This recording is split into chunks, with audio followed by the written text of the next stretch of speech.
bad government in Nigeria. Nigeria Watch, the only media that have been consistent speaking against the bad government and for the purpose for reformers. Nigeria Watch, yo.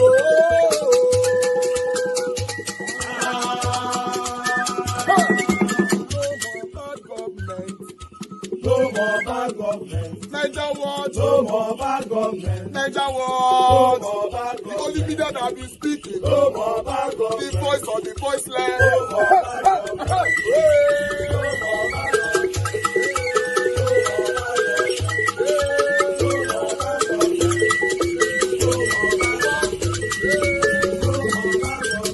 Nigeria Watch. No more bad government. For the poor. No more bad government. Nigeria Watch. No more bad government. Nigeria Watch media. No more bad government. No more bad government. No more bad government. In Nigeria. No more bad government. No more bad government. No more bad government. The only media. No more bad government. The number one media in Nigeria. No more bad government. That have been speaking against government. No more bad government. Nigeria Watch. No more bad government. Nigeria Watch, yo. The voice of the voiceless. The voice of the voiceless.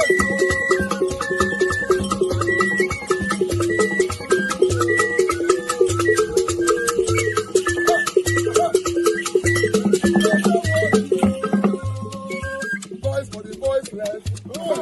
Voice for the voiceless. Nigeria Watch media. Voice for the voiceless. Nigeria Watch media. Voice for the voiceless. The only media that have been speaking against bad government. Being consistency since 1944. Voice for the voiceless. Voice for the voiceless. Umuwame. Voice for the voiceless. Umuwame. Voice for the voiceless. Voice for the voiceless. Voice for the voiceless. Voice for the voiceless. Voice for the voiceless. Voice for the voiceless. Nigeria Watch, yo. We have been seeing all you guys have been doing, and we recommending to everyone in Nigeria, saying that you guys are the number one. Nigeria Watch, yo.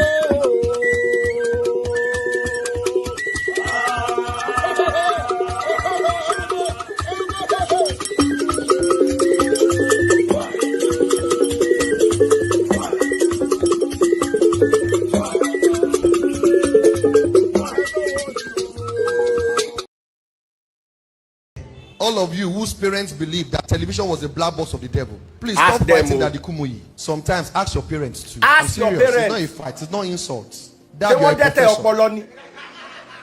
Let's have a conversation. How Ask did your you believe parents, this? Neo. Sometimes when people believe ridiculous things, don't always fight the pastor. A pastor can be an idiot, but must you be an idiot?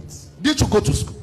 Are you not adults? So if I tell you now that you should go and eat grass, you too, you eat it because your pastor said it. Hi guys, I'm Daddy Freeze, convener of the Free the Sheeple movement and leader of the Free Nation in Christ. I greet you and I bring glad tidings. I don't know who this gentleman is, but I think he did a spectacular job right here. I'm so impressed by people who ask questions, because sometimes I wonder, our parents, did they have leprosy of the brain?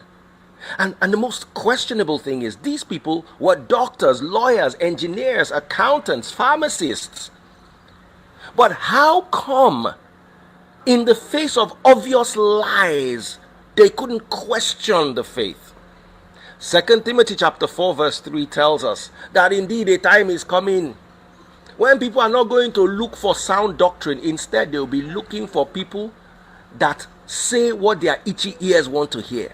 So I don't even blame the pastors, because if the pastor says something, it not makes sense. You know, go tackle them. You ask a question like Genesis chapter 1 says, everything was created, plants, animals, and then last, God created man and woman in his image. Genesis chapter 2 says, apart from water springs coming from the ground, the next thing that was created was man, Adam. And after Adam, plants were created. And Adam was put in the garden to take care of the plants. And he was told not to eat from the forbidden fruit. And then animals were created. And he was now told to number them. And then finally Eve was created. How does the two of them sound alike? They don't even sound like they come from the same book. They sound like they come from two different religions. One, and man was created last and was created with woman. The second one, man was created first, everything else was created. Then the man was lonely that was created first, that had woman. All of a sudden the man does not have woman. And you can't ask questions. I don't raise my children to be dogmatic. I want you to take a look at this picture. Just look at this picture. Everything, all the prophets, all of God's work, all of the wars in scripture, in all Abrahamic religions, occurred only in this tiny little red circle. But guess what? The flood covered everywhere else. Really? Statistically, that does not add up. Because there's no story of the Bible that occurred outside this place. So if there was a flood, it obviously occurred inside this place, along with every other thing that was attributed to just this place. But you cannot question this. Fear not let you question them. Was there ever a flood? Okay, if there was a flood, how did the platypuses in Australia, did they swim to the Middle East to avoid the flood? And when the flood was over, they swam back? Or if they could have swum that much, they might as well have outswam the flood. Ask yourself, these are available. There's no animal in that Australia region like kangaroo, wombat, wallaby, platypus, Tasmanian devil that can be found around that Middle East. You never see their skeletons or fossils or anything. So they never were there, flood or no flood. You start looking for things that look like Noah's Ark on top of mountain to prove what does not exist, because it is not accurate. Statistically, if there ever was a flood, it happened in that same little region where everything, all the prophets. How come there was no prophet from South America in the whole Bible? How come there was no prophet from Australia, but then the animals from Australia were on the ark? If we were not on the ark, they perished. If you ask question, something will do you. And you see, I don't blame the people. The moment you mention the word God, people's brain just shut down like Pentium 5. They shut down like Nokia.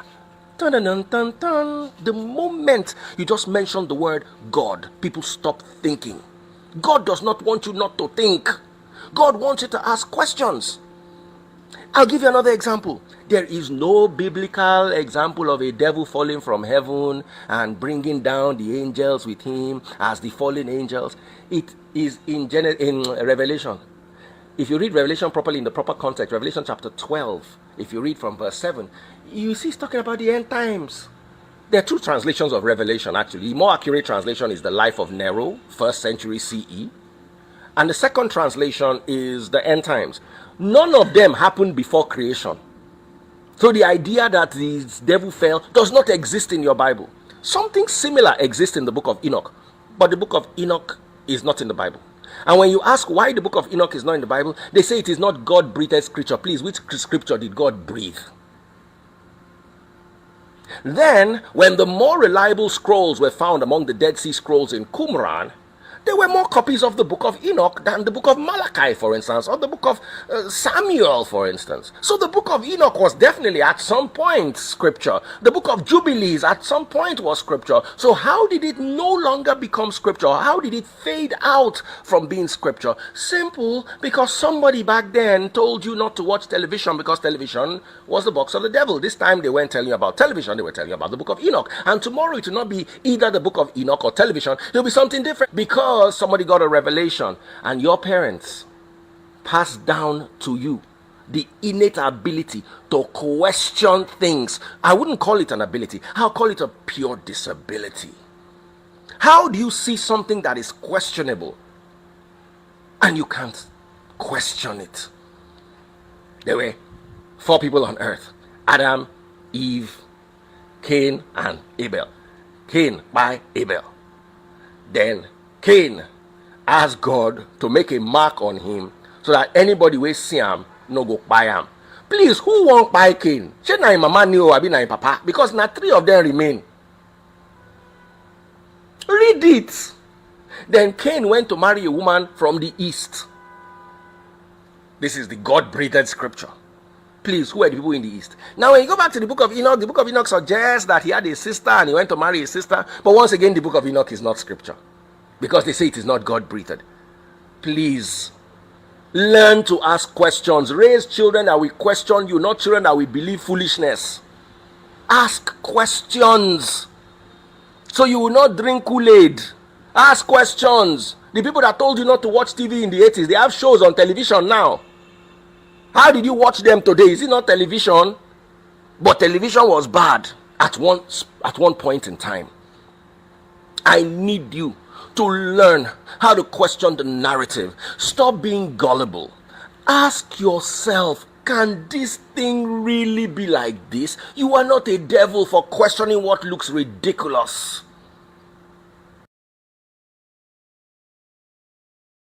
It's in the family you get married. You don't get married here. We don't have power to marry you.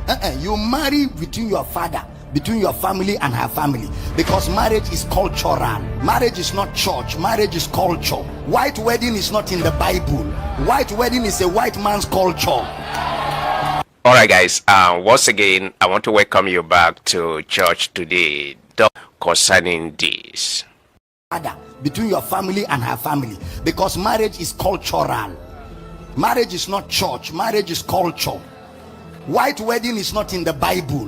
White wedding is a white man's culture.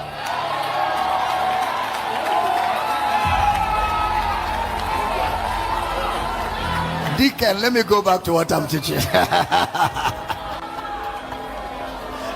No, I'm serious. White wedding is not okay. Show me one. There's nothing like white wedding in the Bible. Somebody said, but Jesus attended marriage. Did he join it? He was just a guest. Like everybody will go to a marriage as a guest, and he was sitting down enjoying the wedding.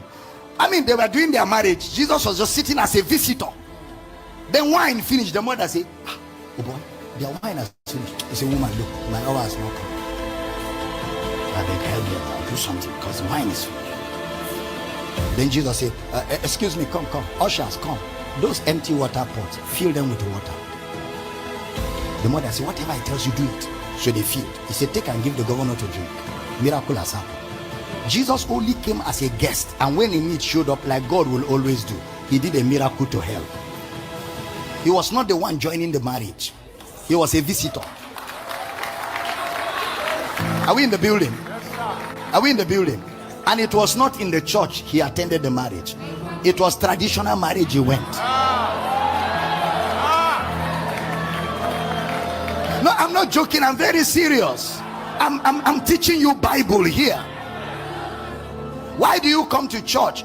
As a responsible daughter and son of the house, when you have been given to each other in the family and you are now married, as a sign of honor, you come to your spiritual parents so that they too can put a blessing, and so that the church can identify that you are now married. That's why you come to church.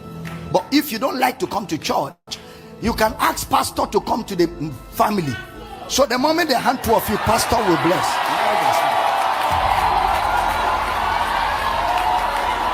Am I teaching good? So you don't need to spend money for reception.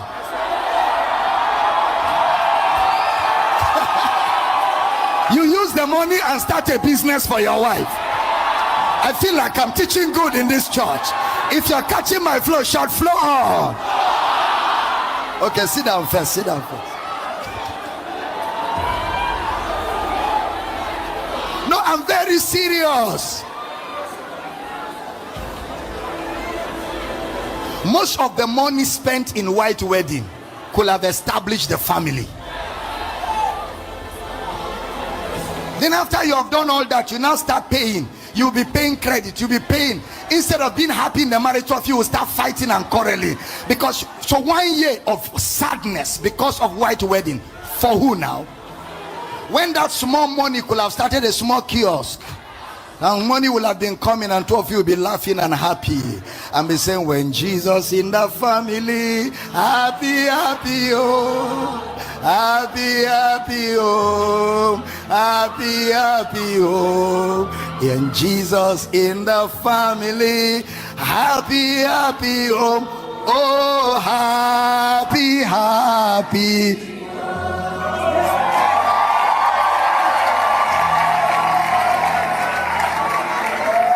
Am I teaching good?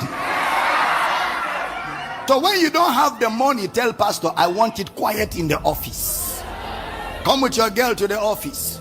Bring her father, bring your father. Two of you kneel down there. They join you, bless you, finish. Sunday you come and say, praise the Lord. A miracle happened within the week. Me and her, we are now husband and wife. Praise the Lord. My yoke is easy, my burden is light. Am I teaching good this morning? When you understand what I'm teaching, planning marriage for 4 years will reduce to 1 year. Some of you, the reason why you're not yet married is because you're waiting to gather money so that you can impress people. And let me tell you, with marriages, you can never satisfy people. After you have spent, they'll say, stupid man. I think saying get money. Say they can't rice. Rice. See, mineral, even mineral, na mineral I bring, Fanta, Coke. You know if you bring Maltina, more Maltex. See cake now 2 steps instead of 8 steps. See the kind car where they use carrier, na Corona instead of Lexus. You can never satisfy people. Say, see the wedding gown where the woman wear, like saying a fly, they fly. You don't even get better wedding gown. See in suit. See the kind suit where it not coat, no be suit. You don't need to impress anybody. You are accepted in the beloved. You are complete in Christ. Even if you don't have suit, wear native clothes. The important thing is that you can take care of your wife. Let me run back to my shout glory. Pastor Dike, I'm seeing many marriages happen. All the delays are cancelled.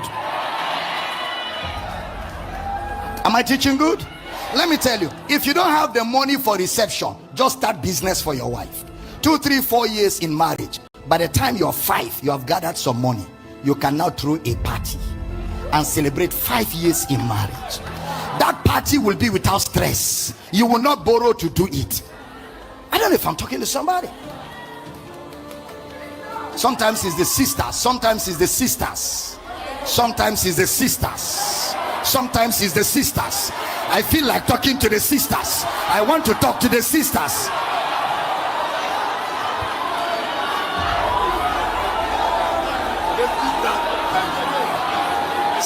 Sisters. Me, I must match you. I must match you. Me, I must match you. I must match you. You'll be matching on your future.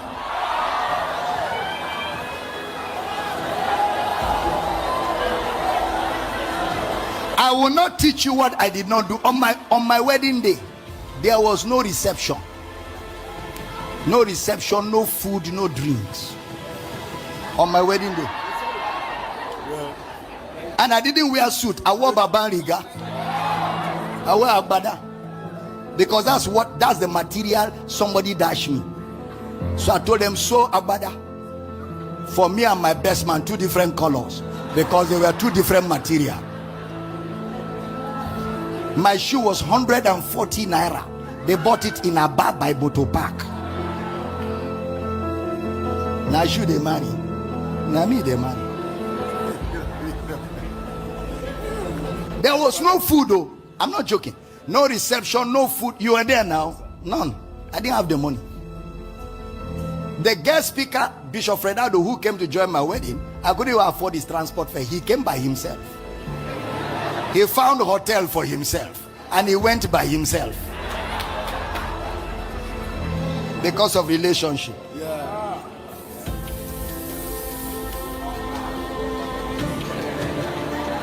People came from everywhere for my wedding, ready to eat food. There was no food. I told the driver, park the car. The moment they say, I now declare you husband and wife, and you may kiss the bride, and you pray, and we do picture.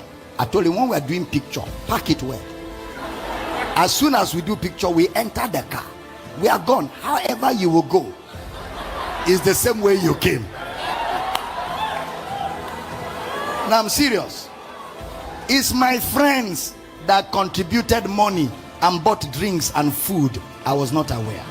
We have prepared to disappear. Then we saw food. We saw drinks coming. I said, what happened? They say your friends have organized it. I said, okay, driver, you can park the car.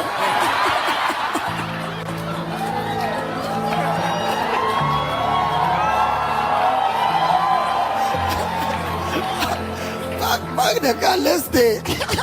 Some more time I saw cake coming. They gave us 7 steps cake. One cake that is taller than me and my wife. I said, no problem. You know me by I put her there. That's how we did reception. I didn't plan it. So I didn't have to be struggling. Today, I can do any party I want. I can bring anybody to come and celebrate. Because now we are established. We are standing on our legs. We are not looking for how to stand. Public image will deprive you joy. You don't need public image. You have Christ image. You have Christ image. You are accepted in Him. So, relax. All right. Thank you very much, my people. Good morning, good afternoon, good evening to every one of you. Please acknowledge my voice that you can hear me. I noticed for the past couple of days we're having a network issue. Not just me, I noticed a lot of people close to me are complaining as well. So I believe this is happening within the company of network providers here in Lagos. But nevertheless, because the reason why I know or maybe it's coming from the main depot, because I have 3 brand of networks, and all of them are fumbling. But nevertheless, good morning, good afternoon, good evening to everyone for once again. Today is Sunday, 26th January 2025. Mother of all Mommy Diaspora, thank you very much, Mommy, for all that you do. Good evening to you. Thank you very much for being there with us all the time. Jota Hall, thank you very much. Good evening to you. Christian CXL, Miracle B, God bless you, Opta Ife, Tonia, Tom, thank you very much. And Gabriel, my brother, I can see you. Adewale, James, Babayale, God bless you, my people. Mr. Johnson, Emmanuel, thank you very much. I appreciate you. Good evening, good evening, good evening, my people. Prince Akai, I can see right there. Thank you very much. Wisdom Lucky, I can see you. Austin Prince, I can see you. Lucy Eno, thank you, my people. Now James is with us as well. Madam Amen Bright, good evening to you, ma. Thank you very much for all that you do. Patricia Enofe, my dear sister, I can see you right there. Good evening to you. Upright TV is with us as well. Emmanuel Shooks is with us. Thank you, my people.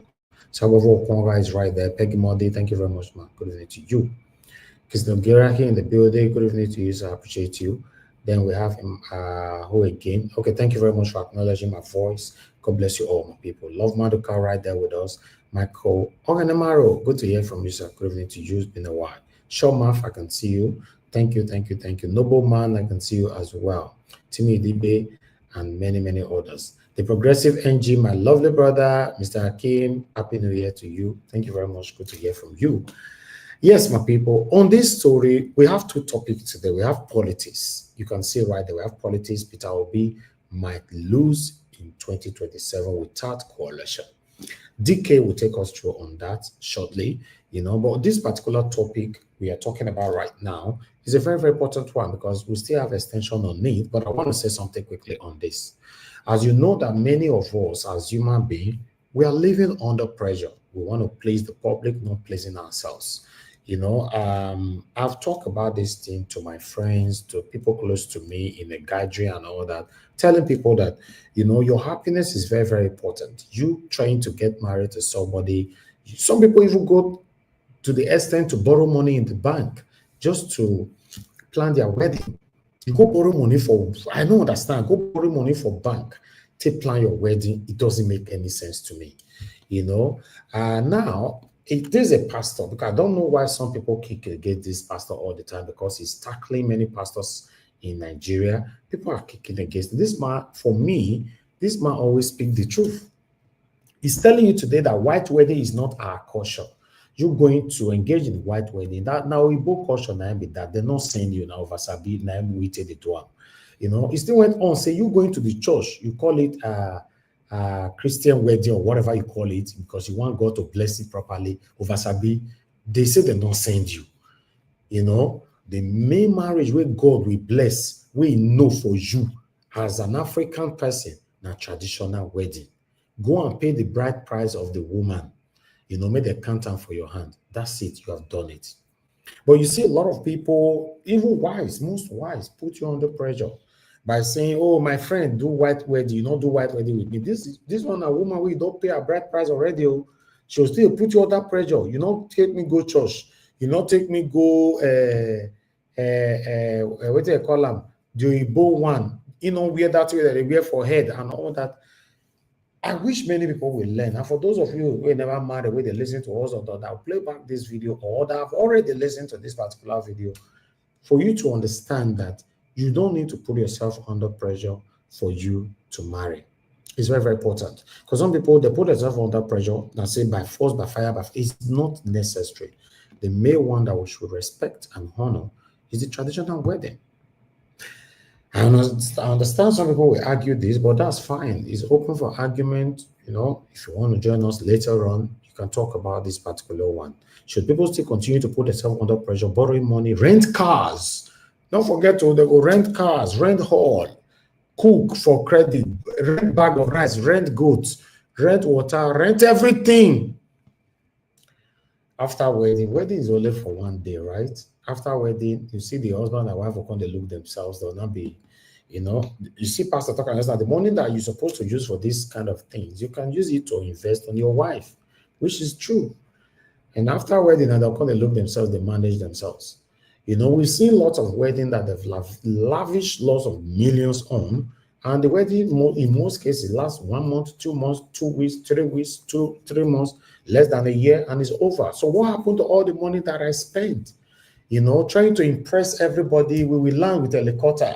You know, now with the rain, we want to buy the best ashoke. You want to wear, you want to be in the best car, hold your hands. Yeah, it's my day. Yes, everybody knows it's your day. You know, the life after your wedding, it matter. That is my understanding on that particular video. I know some people will argue with me, say, "Oh, be you? What do you know when they talk about or they advise us? You will be small picking." Yes, now as we know rich, and so they talk rich. If you don't agree, it's okay. But as we understand that rich, and I agree 100% with this particular one. But nevertheless, my people, I appreciate every one of you. Thank you very much for your time with us. We are going to continue right now because we'll never finish with this particular one. Who benefit more in marriages? Who benefit more? Now, women or men, now they benefit more. These are another area I want us to quickly listen to on this particular video that I'm going to play right now. Who they benefit more? Now, women or men? It's very, very important we know these things because some people are being in marriage and so many questions asking themselves and all that. But let's quickly listen to this.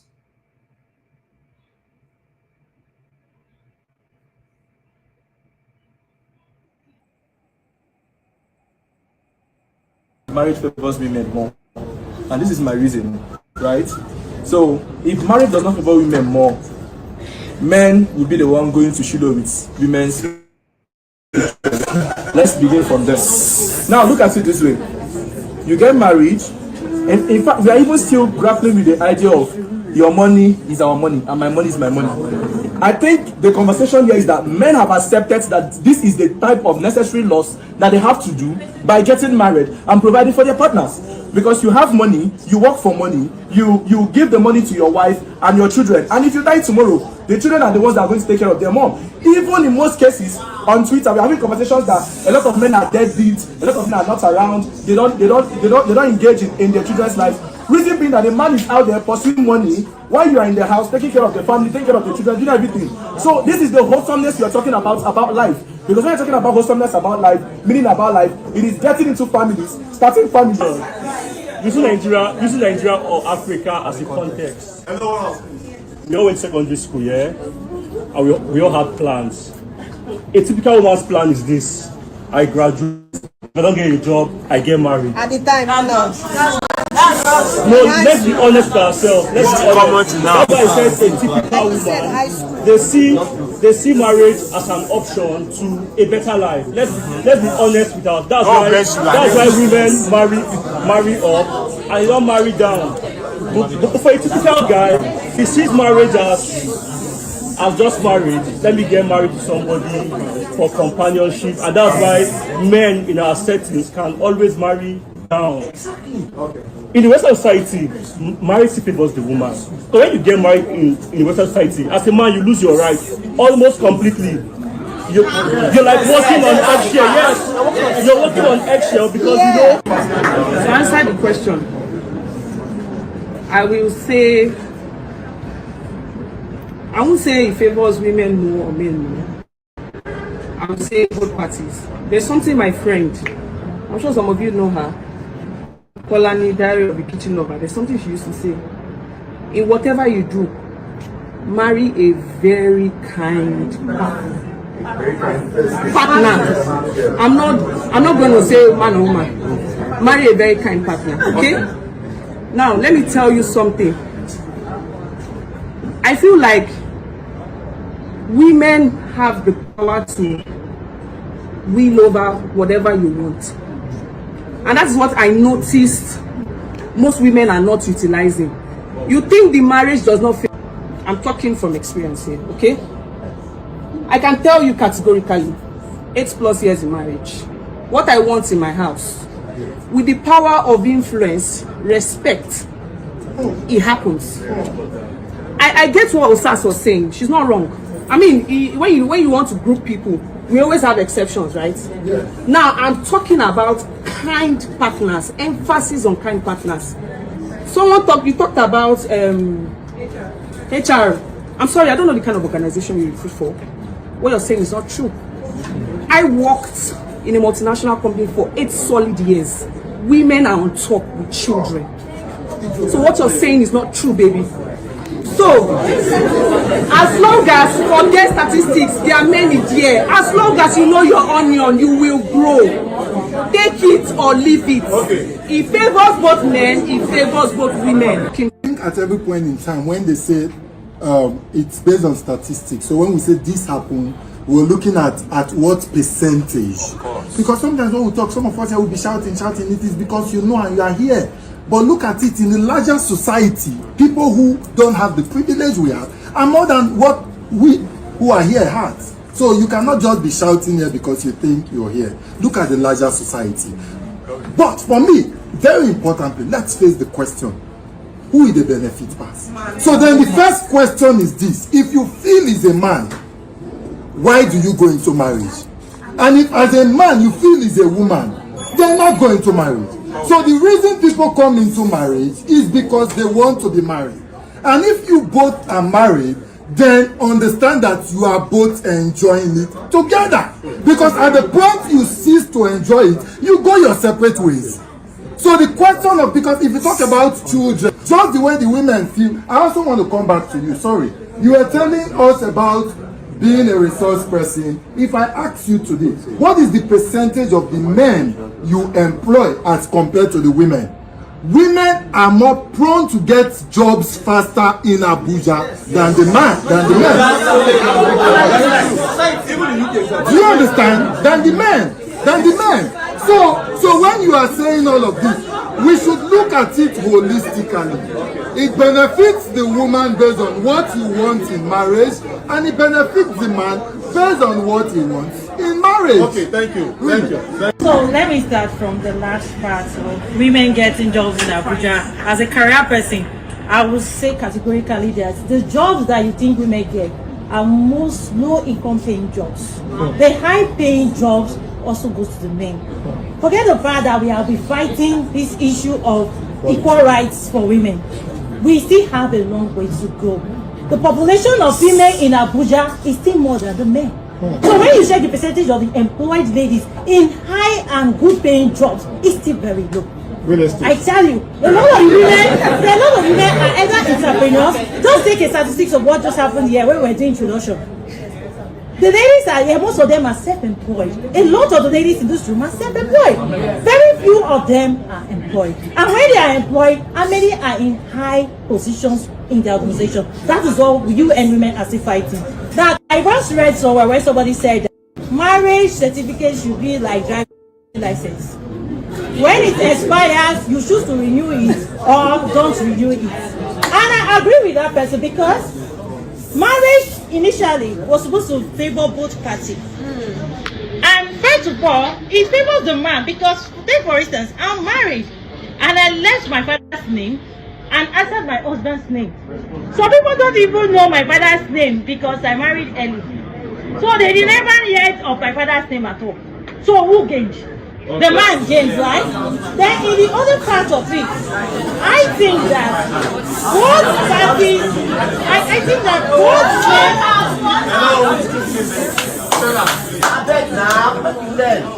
so I feel that both parties should enjoy marriage. Okay, thank you. I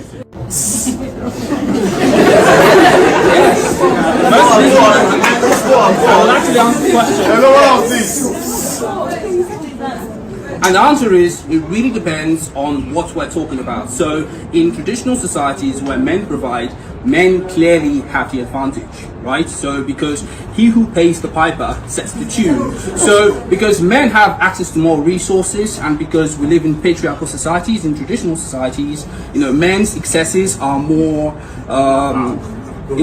taken better than women's excesses. So, men do have the power in these societies. Now, in some other societies, egalitarian societies as they call them, whenever they try to solve this problem, equality into the marriage, what happens is the women end up taking power in the relationship.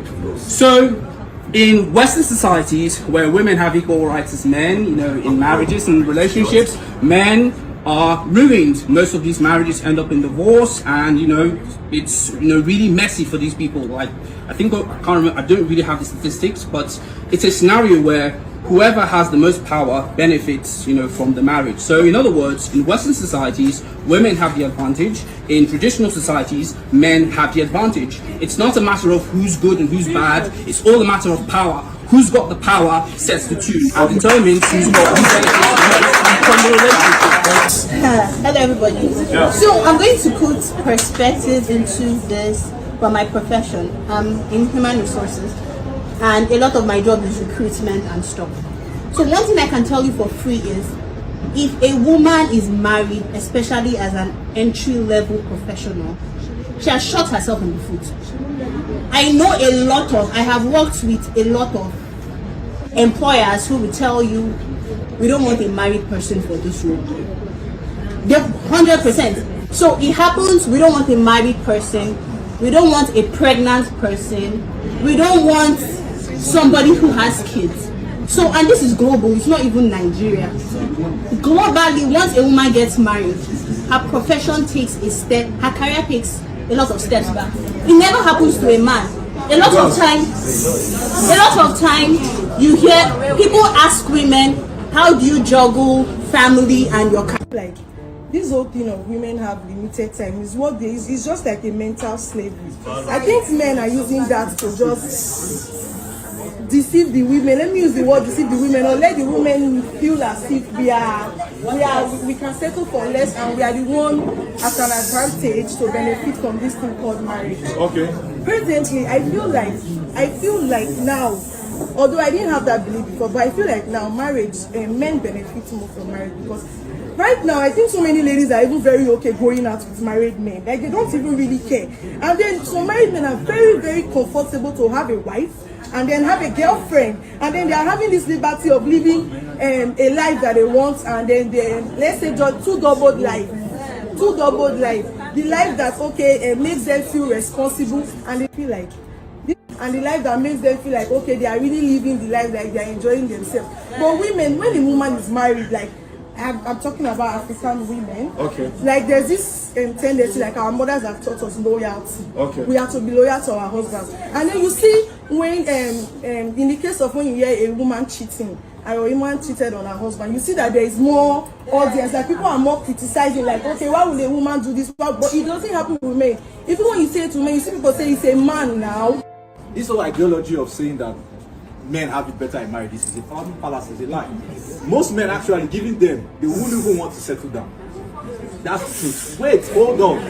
That's the truth. The truth of the matter is that women are the ones that actually have a limited time to actually have children. They desire it more than any other person. That's why women sponsor marriages. Hold on. A man can give birth to a child at 70. You understand? The time counts for somebody to settle down and have a kid. It's actually more pressure on the woman. Okay. That's it basically. So you talk about that the benefit is socially right now. Most time the man is the one bearing most of the body.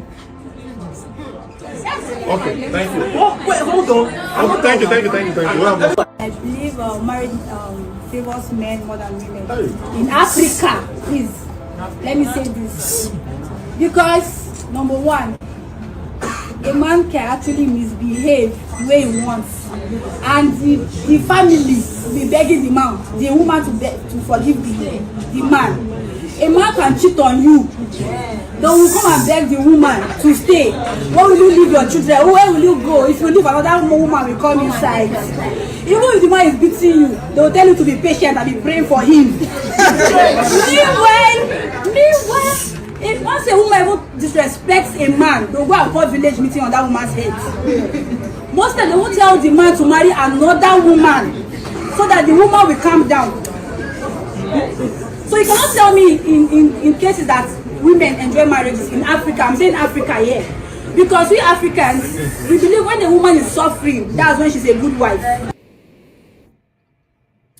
All right. That one a different variety of submission, understanding of who benefits more in marriage. Although I was already saying from the comment section where people were saying, are we male, but it doesn't see now say some saying I'm men. But for me, I don't understand whether I'm really men or women. That's what I don't get. But I still have some short videos to play on this. In their marriages today are fools. The ones that know their rights are no longer in their marriages. If you think you know your rights, if you think that when your husband says one, you say two, my sister, you will be on the streets. I will still say it. Women that know their rights are the ones that the husband threw their properties away. They are outside. They have left their marriage. The ones that are humble, that is behaving like fool to their husband, as people are calling it, they are the one still married. If you behave that you are too smart, you cannot stay in your husband's house. Sometimes behave like fool. It doesn't make you a real fool. It simply means that you want your marriage to work. But many women, they want to behave as if they are smart. They want to control their husband. That's why you see that we have a lot of divorcee everywhere. Calm down, bye. Can I share something with you? We were lied to. We were lied to when we were told that we must fight men, that we must try to be equal with men, that we must demand our way, that we must be heard at the expense of peace in our homes. We were lied to when we were told that submission is slavery, because the reality is submission to your husband is power under control. So many women, if I dare say not most women, are not submitted to their husbands. I want to ask you a question. How's that been working for you? He doesn't listen to anything you say. He doesn't half the time want to be around you. And even in the important decisions, when he does need your advice, he won't take it because you've never submitted to him. We have been lied to, tricked, and bamboozled. Submission is the way to gain your husband's heart. Submission is the way to get all the things that you've been fighting for. You don't get them outside of submission. You've been lied to. And I want to tell you the truth. And the truth is, submit to your husbands, and everything that you've been fighting him for, he will give it to you willingly. He will give it to you happily. He will do anything for you. A woman that submits to her husband can have the world. Remember that today and carry on. It's one to get to. Anyway, the last one before I go to the bigger one. Your husband is your boss, your husband is your partner, your husband is your best friend. And the reason why I started with best friend is because a lot of people forget. They invest so much energy in their children that they forget the real investment should be in your spouse, because that's the person who's going to be with you for the rest of your life. If you do parenting right, your kids will grow up and move on and live their own lives. Maybe they'll call you, maybe they'll visit, maybe you'll be a grandparent. But if you want a good, long-lasting relationship, a good life, invest in your marriage. Don't let your relationship with your husband be the cost, for the relationship with the kids. And I guarantee you, if you have a good relationship with your husband, not only are you modeling a good relationship for your kids, they're gonna feel the love from both parents. Less arguments, less, attention, less all of that. Focus on your husbands, ladies. Prioritize your husband always, and it'll always lead to good things, inshallah. All right. Now school we dey here today, oh school. Me not go talk anything, no, nothing that my whole people they find for his side. I will just leave it to be at this year. But the bigger one, say women where they travel come on for Nigeria, they know they get husband, most especially in the UK. That one not true, because we don't hear this thing for a while now. Say many women for UK, they're this single, tele, woman will enter abroad for the age of 25. You see, I say she don't date 35, no husband, nothing. So who to blame on that? What did they cause her? So there's this particular debate that is going on. A lot of people reacted to this, although it's not a debate, but it's a short video, but people reacted to it, which I'm going to take on. But meanwhile, a lady was complaining today that she's been in the UK for the past 2 years. There is no husband coming. There is no boyfriend. Not only that, she never knock for the past 2 years. And some people were saying it's a lie, she's only creating content. Why 2 ladies came to her comment section and said, sis, you're not lying. I've been here for the past 8 years. Another one said, I've been here for the past 5 years. Nothing. And some people who still believe that these ladies are creating content. They are not creating content. This is the reality of the UK.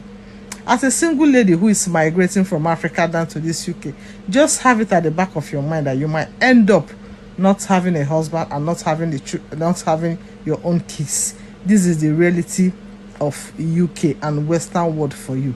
It's not a content. That is the reality. There is no husband in this part of the world. I don't know why it is like that though. I don't know why it's like that, but that is it. You have more chances of getting married in Africa than here in the UK. I will tell you that 80% to 70% of single ladies who migrated from Africa down to this UK might end up not getting married and not having their own biological children. I don't know why, but that's the reality of UK. Not only UK, migrating to this part of the world as a single lady.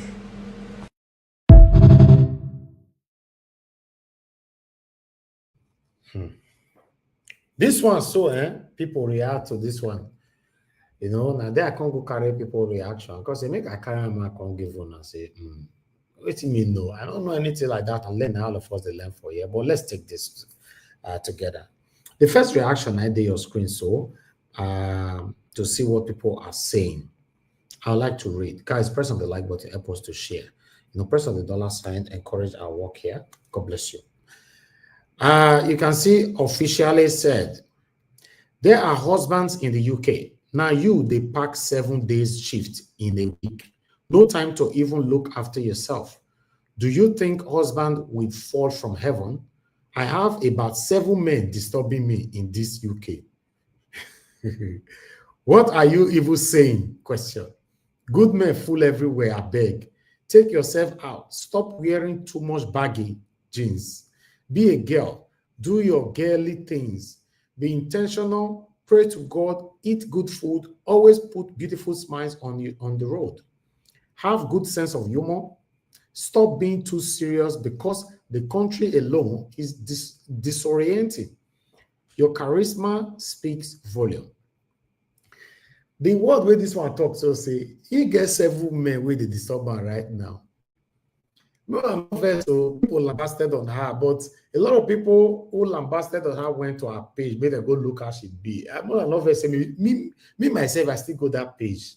And I don't feel like because just when they talk, so make I go her page, make I 7 men, they all dey queue for you. As I come look there, because you see this particular woman now. According to my own observation, she will be between 38 to 44. According to my own observation, the way I tell you can, and 7 men on the queue. The beat up where for comment section of this one, God.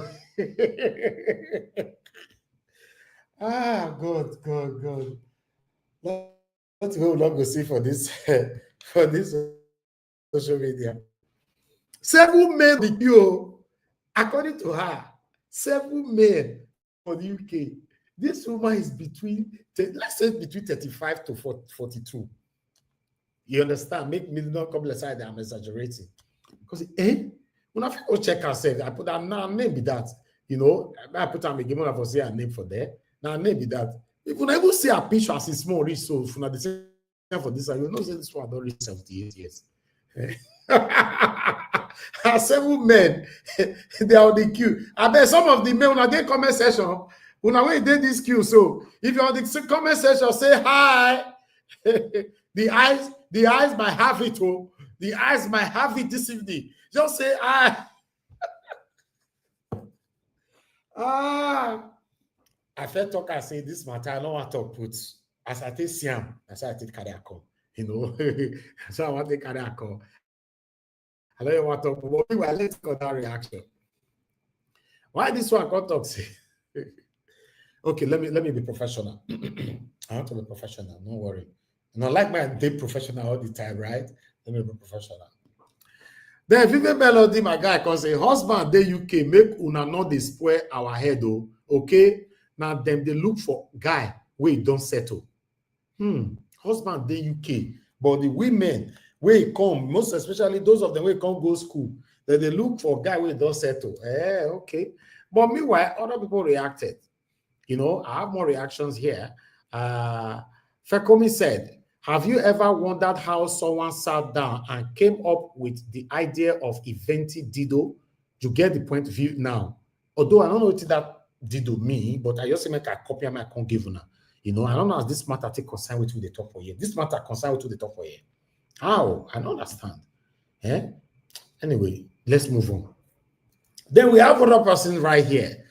Steve Palester said, 7 toasters does not translate to 7 potential husbands. 7 men on the line toasting me at the age of almost 78 years. Oh, man. Anyway, I'd like us to move on. Yes, I have to comment here for you guys. The first one said, but if man say make una chill out, una go say make them pay you your shift money for that day. Once still they tell my guy this afternoon, I want mint. Okay. Why the other one said, now so one guy tell me say he meet one girl. Now so the girl tell him say before he go date him, he will agree on sharing a rent with her. Now same condition, the same condition where they do a show for Nigeria. Now some of them they can't go UK. Oh, now make them know they see the husband where they talk about. You understand? So then I have other reaction here. This one is saying husband day, but the girls are looking for guys with British passport or leave to remain. Right? Then this one can say husband is everywhere depending on your standards. Okay, I agree with this one, Sha. But meanwhile, doctor say it is just a matter of time. This trend is coming to Africa too. It is already estimated that by 2050, more than half of female population worldwide will never get married or have kids in their lifetime. Men have started realizing they have more to lose than gain from marriage. It is unfortunate, but the consequences of feminism will forever ruin the family structure. Although I have not done a research on this, that in 2050, you know, now so it will be, many women not go find husband, they're not go marry, they're not go get kids. If you've done your research on this, please let us know. We are here to learn. But I have other person here. This one said the word is word. Polygamy, that is why my women are more than men. But women no agree allow happen in this modern age. But very soon, single women, both home and abroad, will protest for men to accept polygamy. Even the Bible said it. They shall beg just to bear his name alone. MC Alamano, now he talked that one.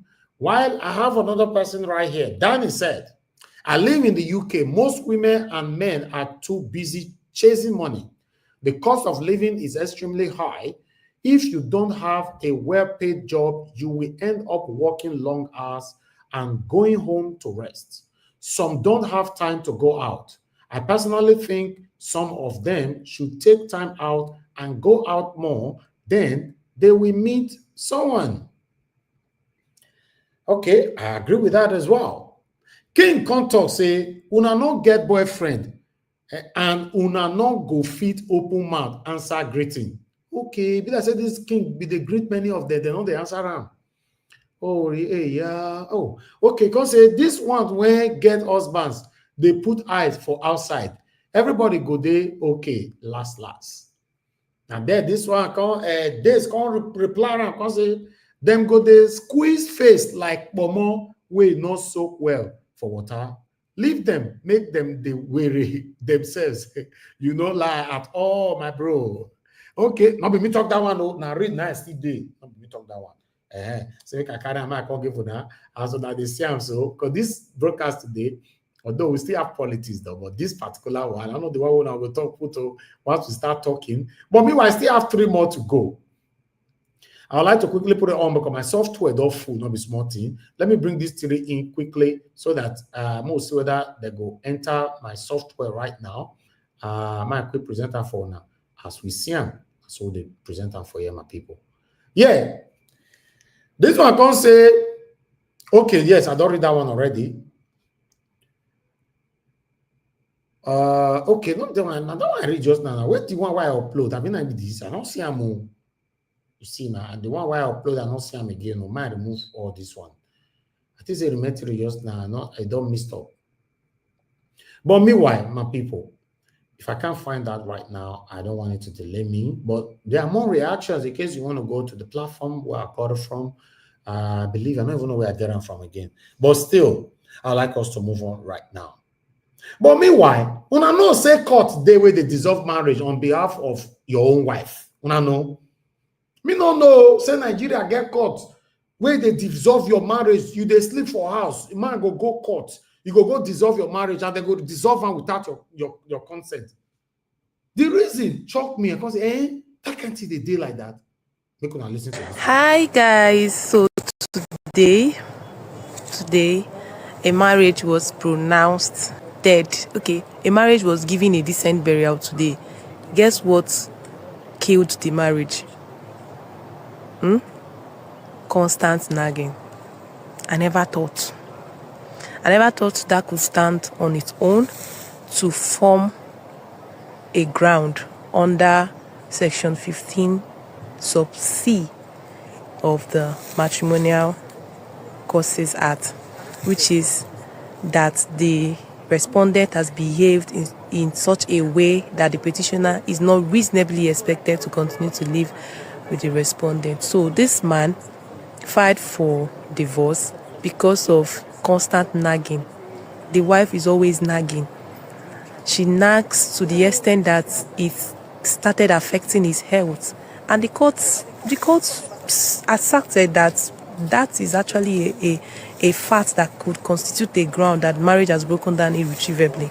So please, my girlies, tone it down. Your husband could be filing for divorce because you're always nagging.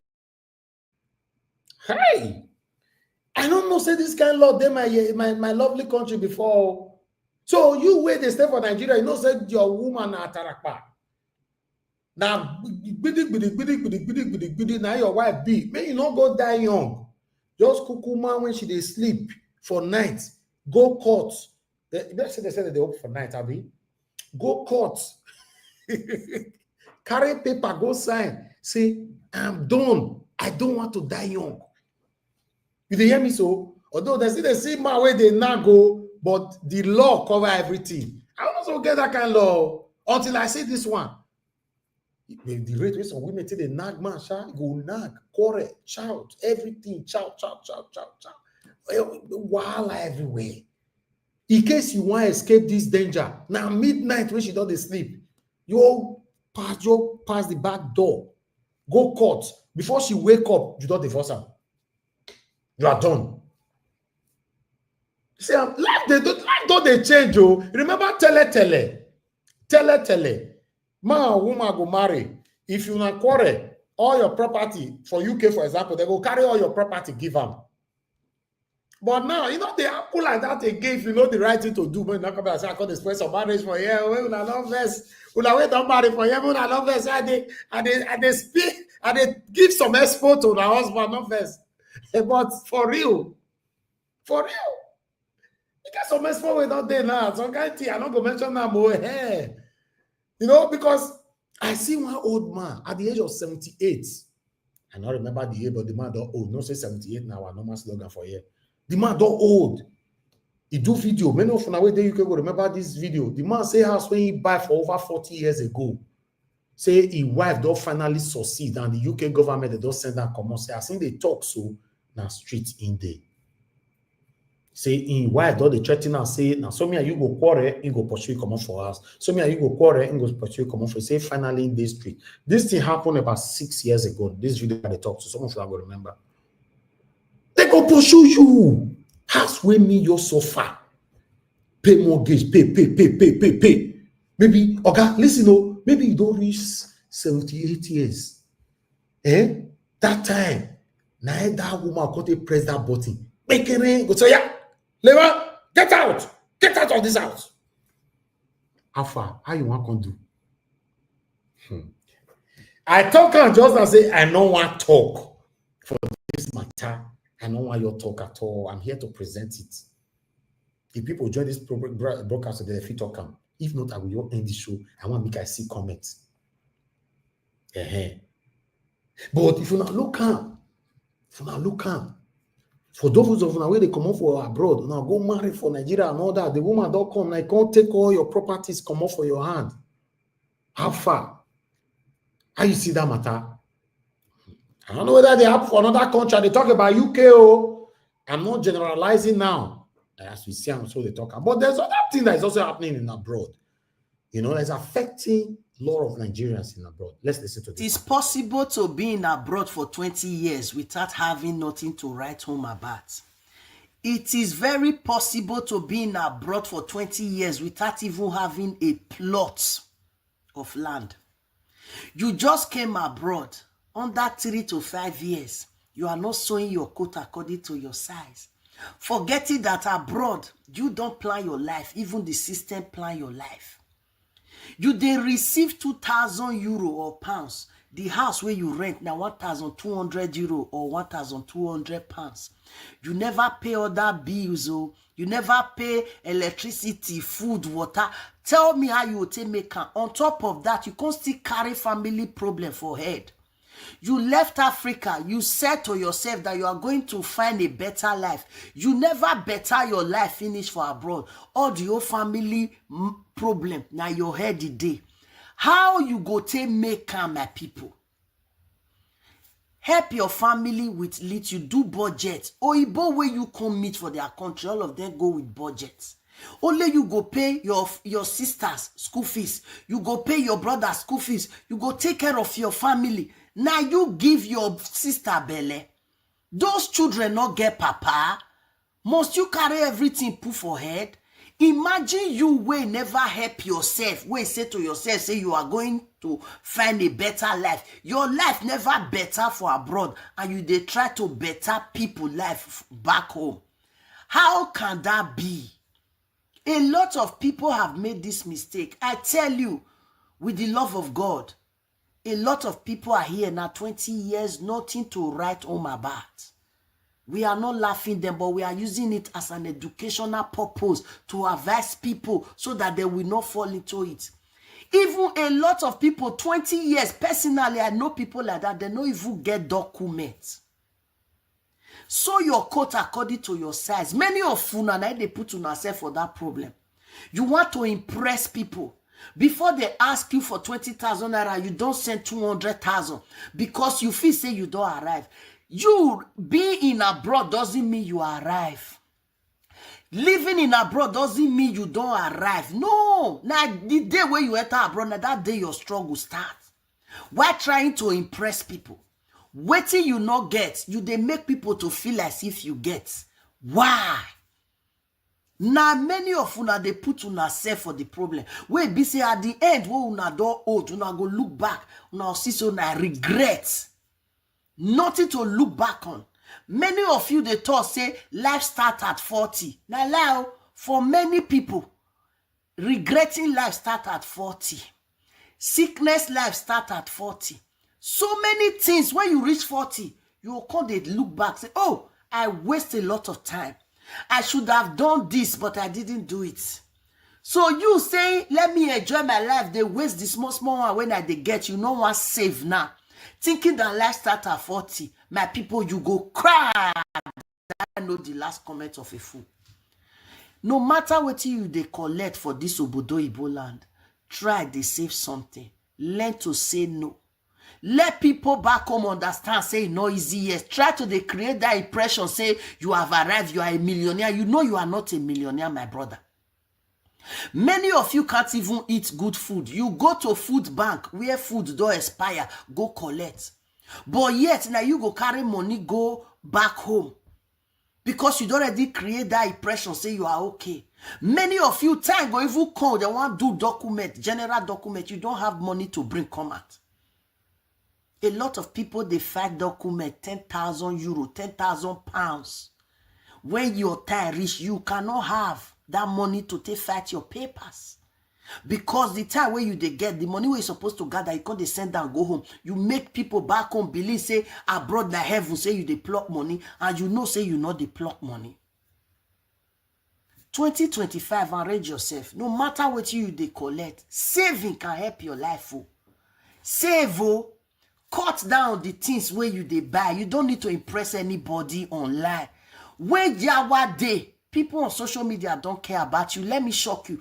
People on social media don't love you because they don't know you personally. They may love your gift. They may love what you are doing online. But personally, they don't love you because they don't know you. To love somebody, you need to know that person personally. Honestly. If you receive your salary, put small thing down. The house where you live now, where you know say it's too big, go and find small house. Start from there. Start from there. A lot of us were there before. Don't try to impress people. Don't try to impress people because we will not be there for you. They will not be there for you tomorrow. Learn to say no. Let your family know your struggle for abroad. Let your friends know you are struggling abroad. A lot of people you are trying to impress in Nigeria, that they chop better food, that they carry better woman, that they carry better man, that they do everything. But you there, you are in bondage in abroad. You are just living from mat to mat. You will collect 2,000 at the end of the month. No, after you don't pay your house rent, your bill, send money, go back home. You know if you get 100 euro or 100 pounds to save. Is that a life? This will lead you to old age poverty. Don't fall for this trap. Old age poverty, they dangerous. If that thing hug you, if that thing grip you, my brother, nothing can lose you come off for that old hand poverty. Now, very bad thing. You need to start to fight the good fight now to avoid old age poverty. They put something aside. Stop impressing people. Because the people you impress, they are only going to feed their eyes. They don't care about you. They don't care about your future. They don't care about your destiny. Please, I beg, don't make this mistake where a lot of people don't make in the past for this abroad.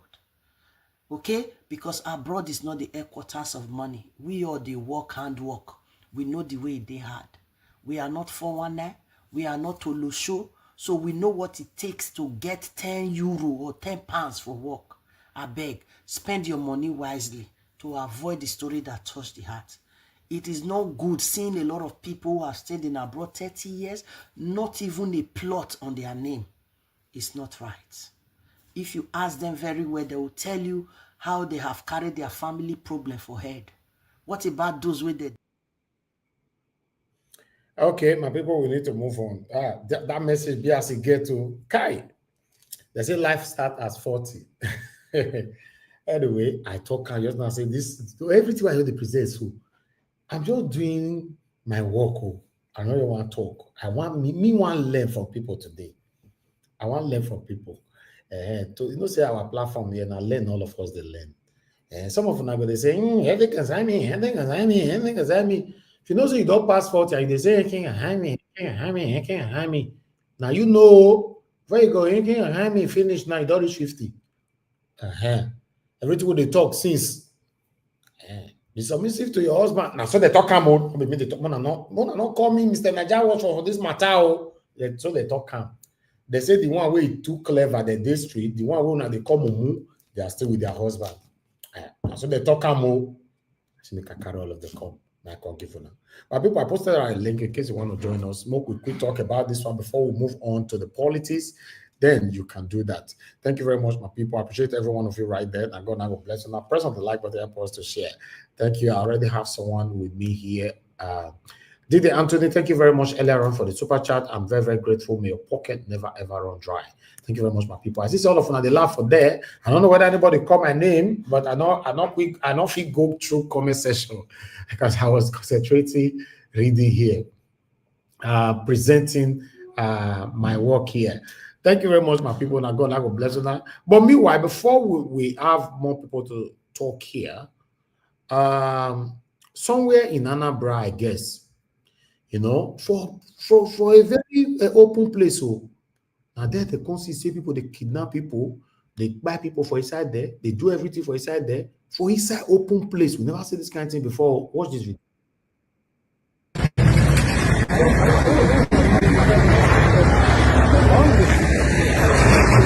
Let me start to them there. It's a matter of time. You have your shrine and this one my cartridge. Some people don't know from right. Good life ammunitions were recovered. The time we were removing the pot. Okay, the pot. Where are the pot? They have the pot presently at SAS office.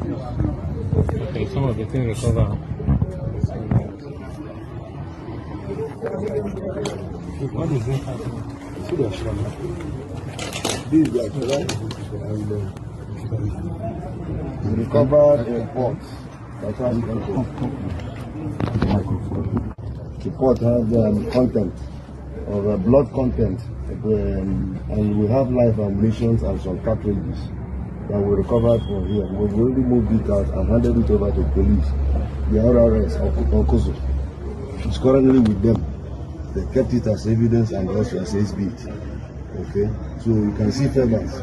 This thing, they built it on top of the hotel itself, where they perform most of the spiritual activities. Before you see most of those guys, they will see them jumping out of the hotel. So,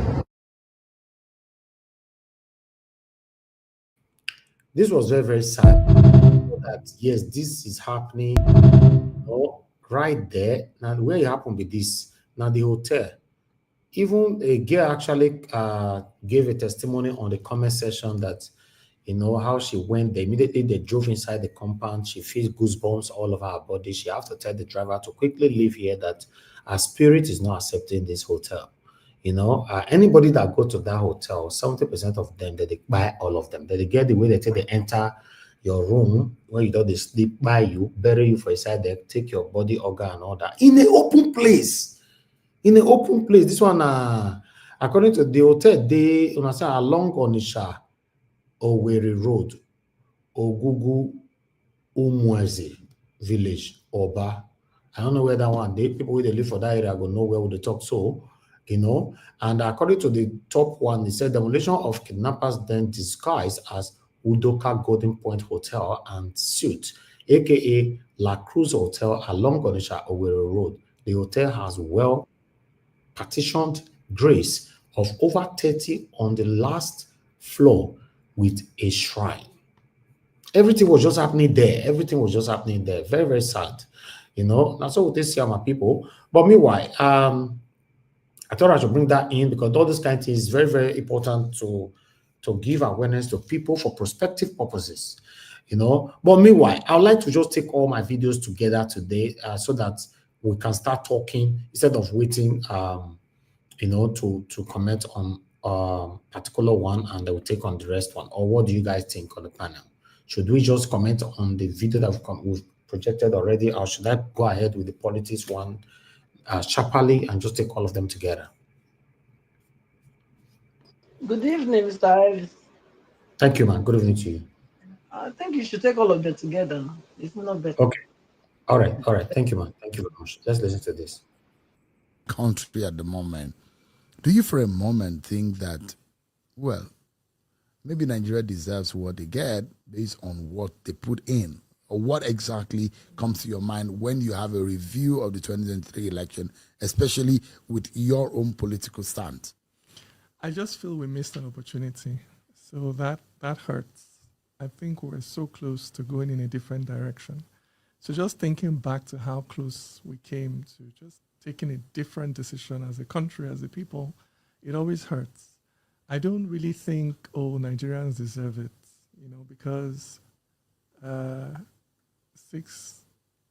majority of people were not involved in that decision.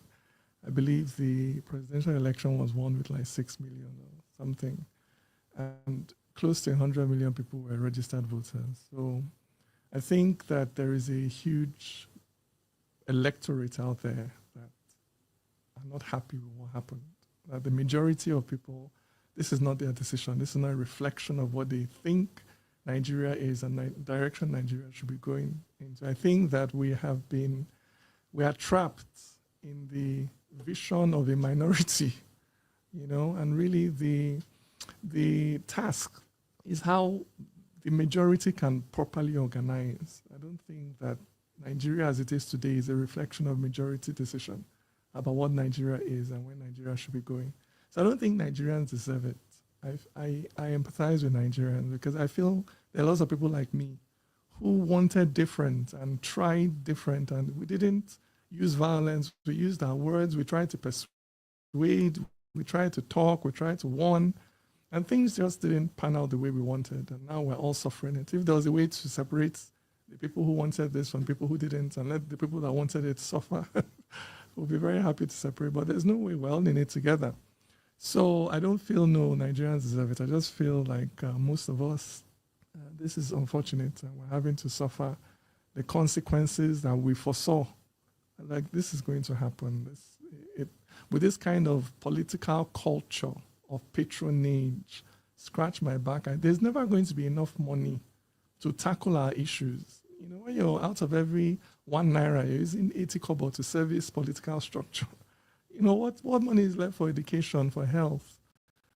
Even if the government is saving money, does it have enough integrity to use the money it saves on the people as opposed to its own comfort? These are all cultural issues. It doesn't matter what policy you are implementing, but your political culture is going to undermine the efficacy of whatever policy you're implementing. So my brother Shenwai, I just feel sad because we came close. When you say we came close, what was the path that you think Nigeria missed? I think that we should have voted for Peter Obi just because he has less political baggage. I believe that it would have had better results in terms of using public resources honestly, transparently. If we're going to suffer, let it be that all of us are suffering.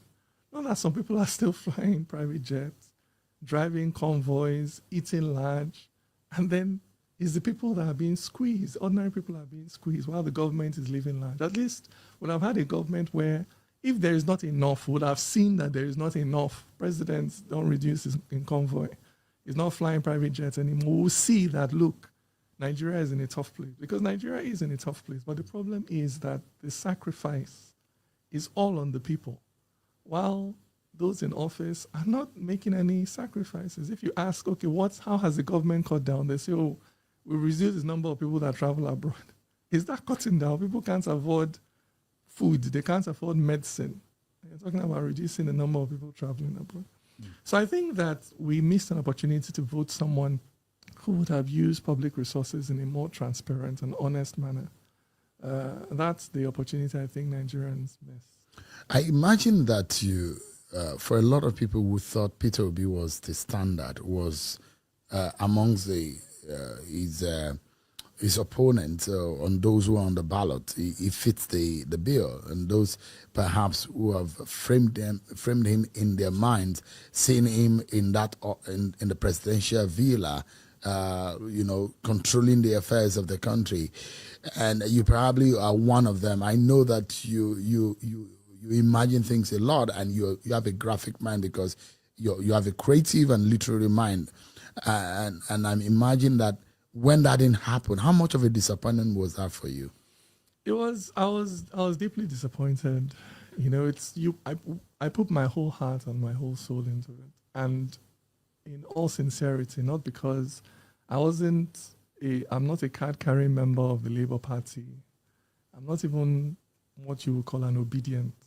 I was just a Nigerian who looked at the options on the table and thought, look, this person is the best person. And I put everything I had into it. So obviously, whenever you struggle really hard for something and you don't achieve it, you feel disappointed. But then that's why we all need to be resilient. Social struggle is I always say it's a marathon, it's not a sprint. So you have to be ready. I always give the example, in the US in 1897, the Supreme Court, the highest court in the land, ruled that discrimination and racism was constitutional. Imagine no courts to appeal to beyond that.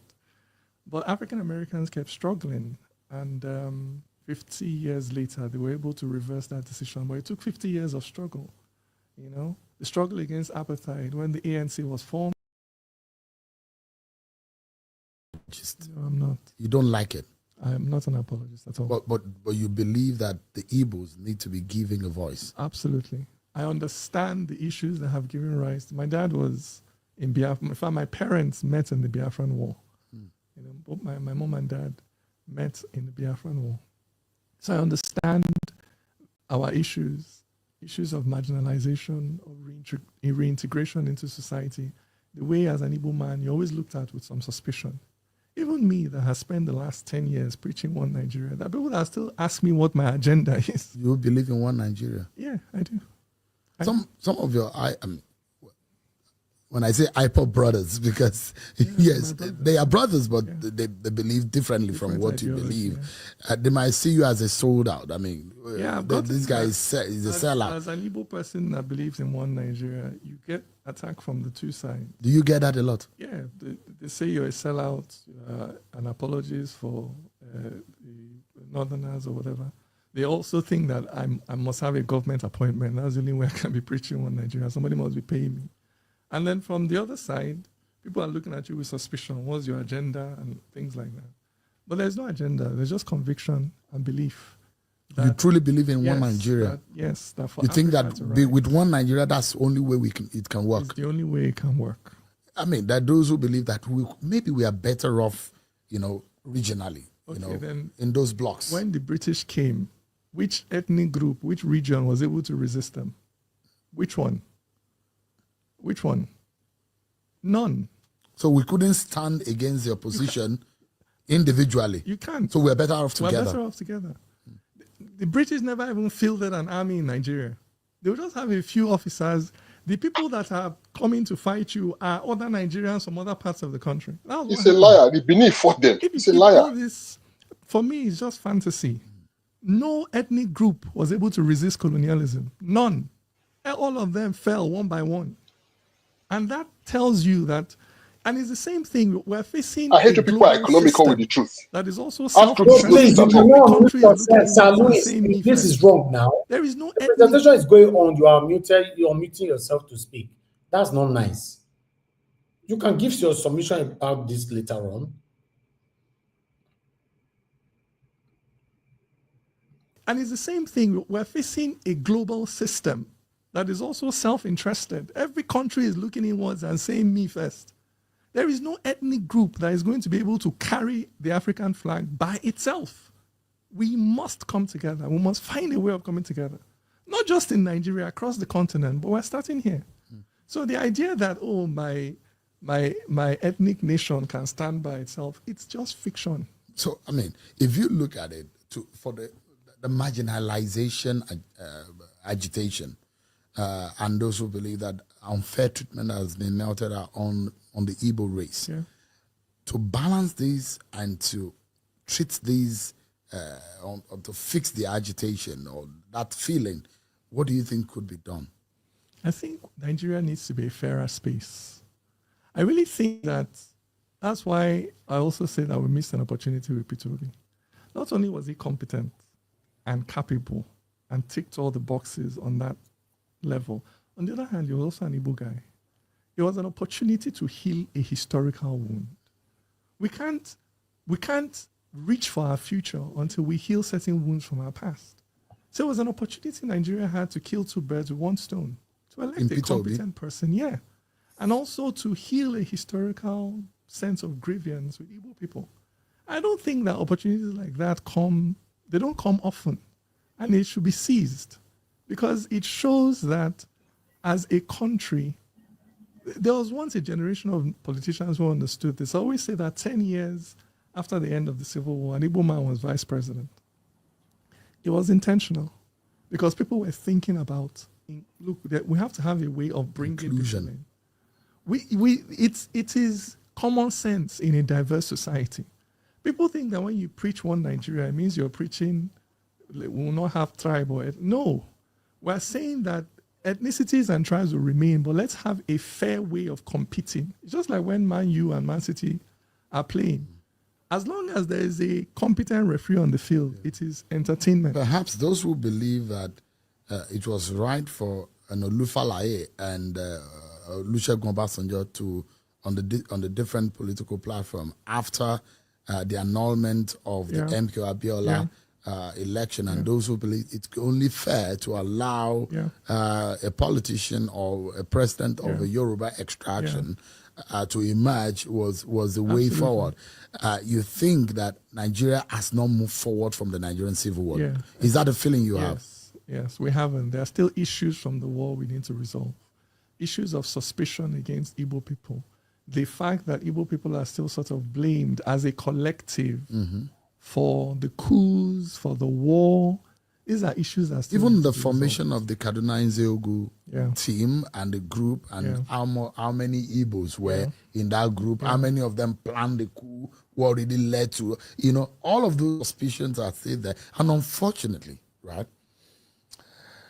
there is the MLK Day in the United Kingdom, in the United States, to make people think about some of the values and some of what has shaped the American society, the agitation of the black person, the colored person in America. And I'm not sure, I imagine that there should be a day for a reflection about the Nigerian Civil War. It's not because we want to celebrate the Civil War. It's because we don't want the wound that almost tore us apart to go back. People died. People were starved to death. People were wiped out. People's sense of belonging and sense of livelihood were erased. And whether you belong to the other side on this other side, whatever side you belong, I think the nation needs to sit down and we need to start thinking about how we need to recognize that fault line and how we need to fix it. Absolutely. Being quiet about it will not fix it. I think. Help. I don't know. It just festers. That's what's happened over the years. Under the silence, the wound has just festered. So like you rightly said, that history has to be told. We have to learn it in schools. Rightly. Very important. There's been a lot of different records of I'm saying that it has to be a comprehensive telling. We have to bring together all the narratives. Because if you listen to the North, you hear a narrative from this angle. If you listen to the Igbos, you hear a narrative from this angle. We have to bring all the narratives together to form a comprehensive narrative. And we have to tell that narrative, not looking to reopen the wounds, but to heal them. I'm not trying to restart the war. But there is a way you look at me, even today in 2025 as an Igbo person, there's a way you are looking at me as a Northerner that is colored by what you've been told about what my people did 50 years ago. And we have to talk about that.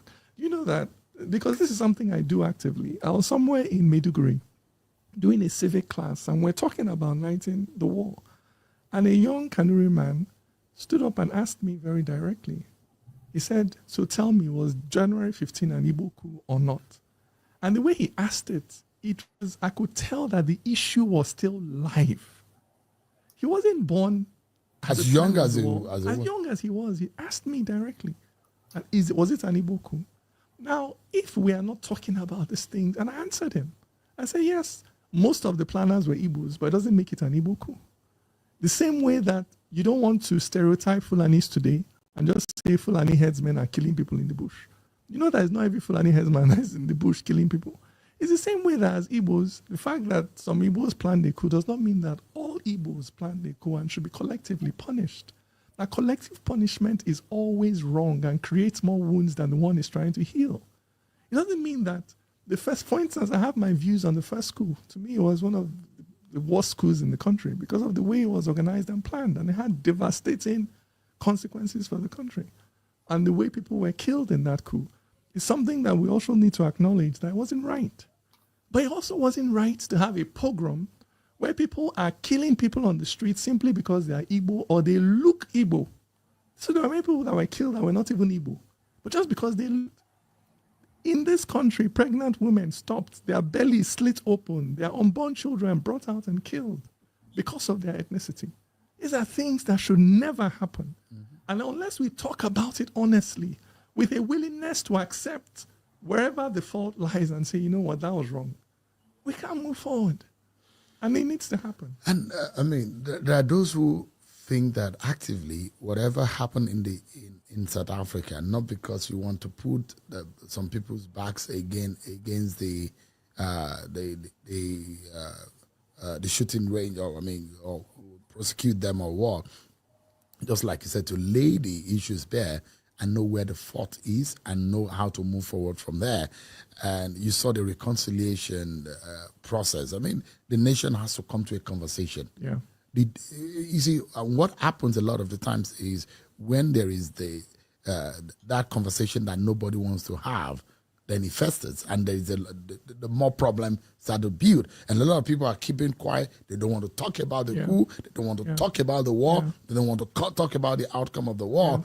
And we cannot move progress. Do you think that the nation can sit down and have a national reconciliation conversation similar to what we had in South Africa? Yeah, I think that will work. I also think your earlier suggestion of a day where we remember the war. So you have many little conversations going on all across the country will also work. I think also having a structured way of teaching it and introducing that in, so that from primary school, secondary school, you're learning about it and about how to talk about it in a way that is honest, but not inflammatory. This is what intelligent design is about. We want to talk about it in a way that is honest, but not inflammatory, not provocative.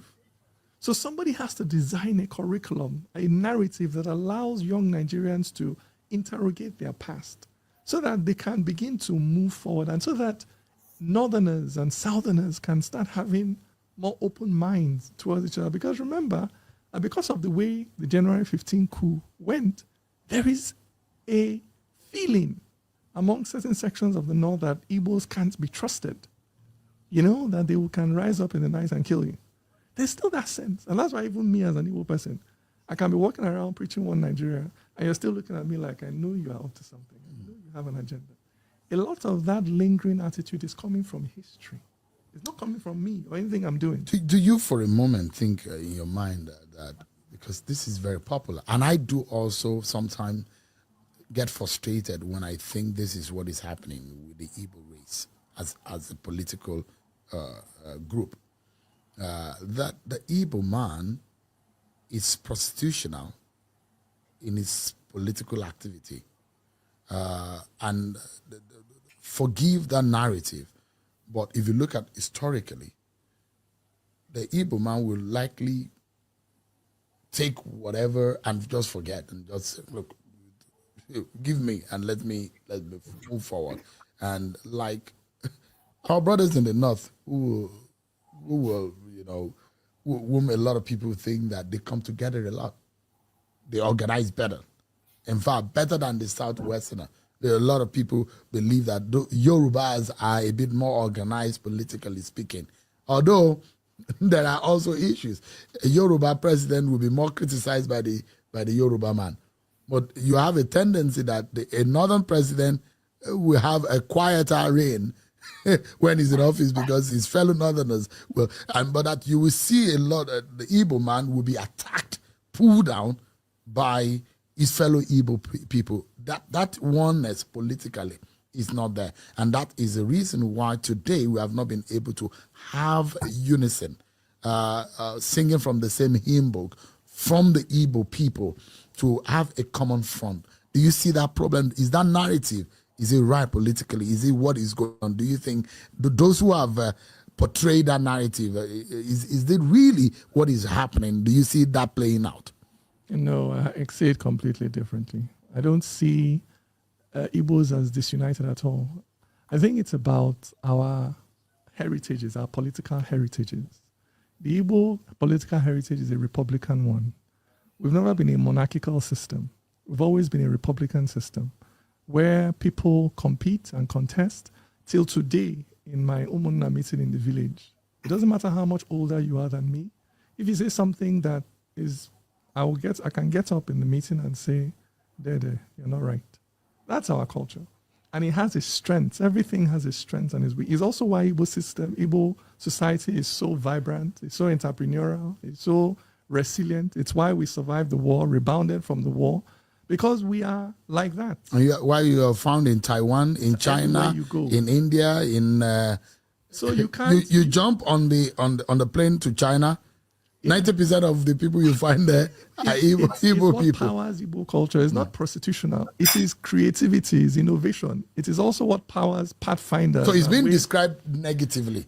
But it has its strength. Positive, and even everybody, whatever your strength is, it has his weak side. And because of this Igbo culture, it is also why when eventually a leader emerges out of the Igbo people, that person is exceptional. Because the person had to really, really win everybody's respect to get there. So when Igbo people produce a leader or a frontliner, that person is always exceptional because of the rigor. Before you can convince Igbo people to listen to you, you must be talking sense. So that's the strength of that culture. Other cultures have their strengths. The northern culture is fairly monarchical. So you have that ease of mass mobilization. Yoruba culture, you also have a large monarchical section. But you also have a Republican culture. So you have that mix in the Southwest. So it's about your political heritage and understanding the strengths it gives you and the weaknesses it gives you as well. But there's nothing wrong with Igbo culture at all.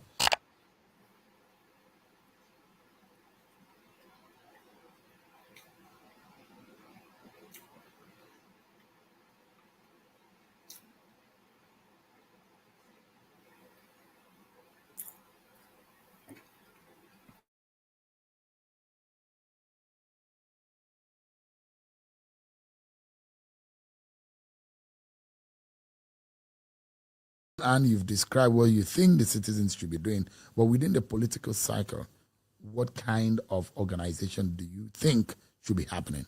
I think now the opposition should be coming together. I think, that the opposition needs to come together. It's the only way by which 2027 can go in a different direction. So we need the major opposition figures to close ranks. I think it is still important that people like Peter Obi throw their hat in the ring.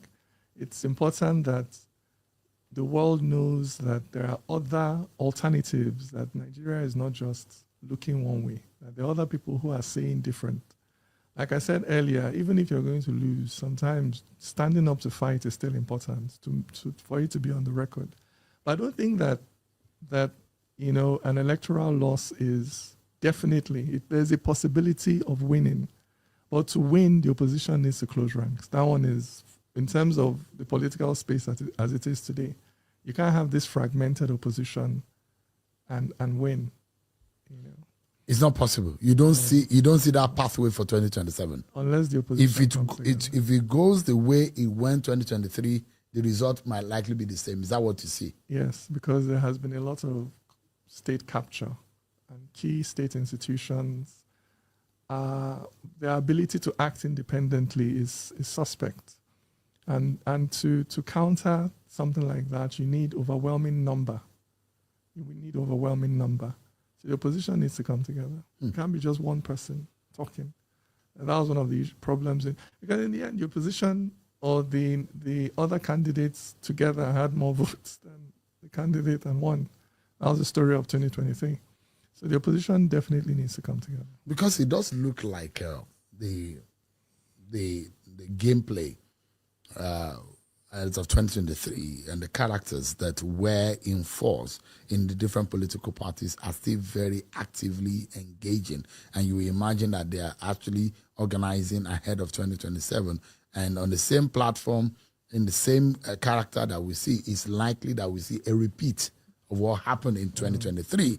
In fact, the ballot of 2023 might look like exactly the same with 2027 if things go the way it is right now, except something drastic change in all of those other parties. So I'm imagining in my head, if the status quo is maintained in terms of what other political parties, that means that there might be a re-strategization in a different circle to be able to achieve a different result. If that is the case, would you still think Peter Obi will be your choice, and what do you think would change the game? I mean, he'll based on things as they are today, he'll still be my choice because he has conducted himself in a way that I'm happy with since he lost the elections. He hasn't disengaged. He's been in the field. He's been engaging with different parts of the country. So I think if there's a realignment that has him on the ticket and opposition coalescing around him, I think that, 2027 can go differently. Yeah, I think so. What do you say to the young people? And you see the demography of the young people in that election, very unimpressive. And you imagine that the kind of activity you see online, you would think that kind of activity will culminate to the offline.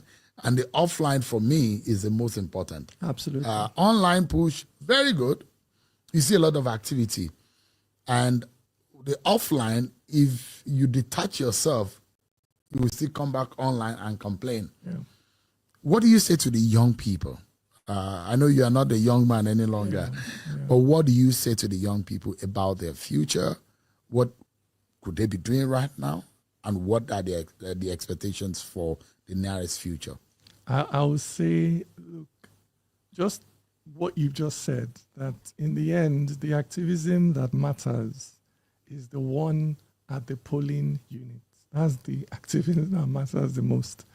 It doesn't matter how much and how, how fiercely you protest and you march and you raise placards. When somebody's in power and they're in office, they have the yam and the knife.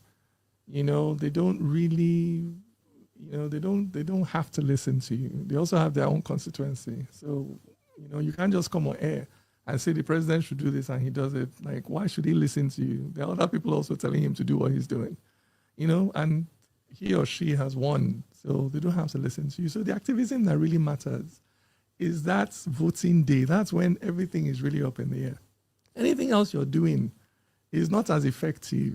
There's no insult. You're going to insult anybody on social media that's going to make them say, oh, I'm so sorry. I'm ashamed of it. It's not going to happen. You have to remove people from office through the ballot box. That's the only activism that matters. And so my encouragement to young Nigerians is to participate. You're too young to lose hope. You're too young to say, oh, it's never going to work. Every country that you admire was built by young people that stayed and stuck in. I always give the example of South Africa, the Soweto massacre. 13-year-old children were marching on the streets and they were shot down by the apartheid police. And it still didn't stop the struggle. We're not even that bad in Nigeria where police is shooting children in the streets. 13-year-olds were shot in Soweto and they continue to struggle. It's the reality of social change. If we don't harness the energy of our young people, Nigeria can't change.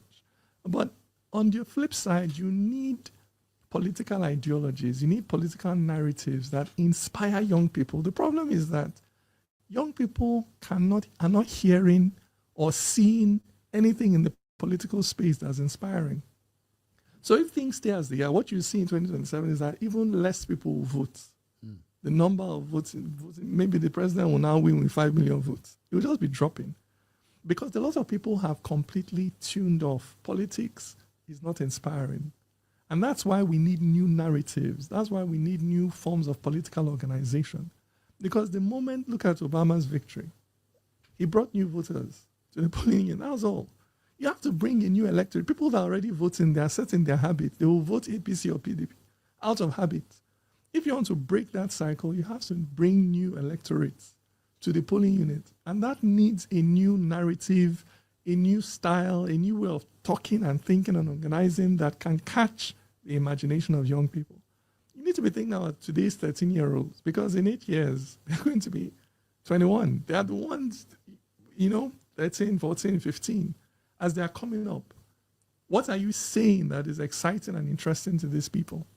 So my message to young Nigerians is Nigeria has so much potential. I have so much faith. We're 200 million.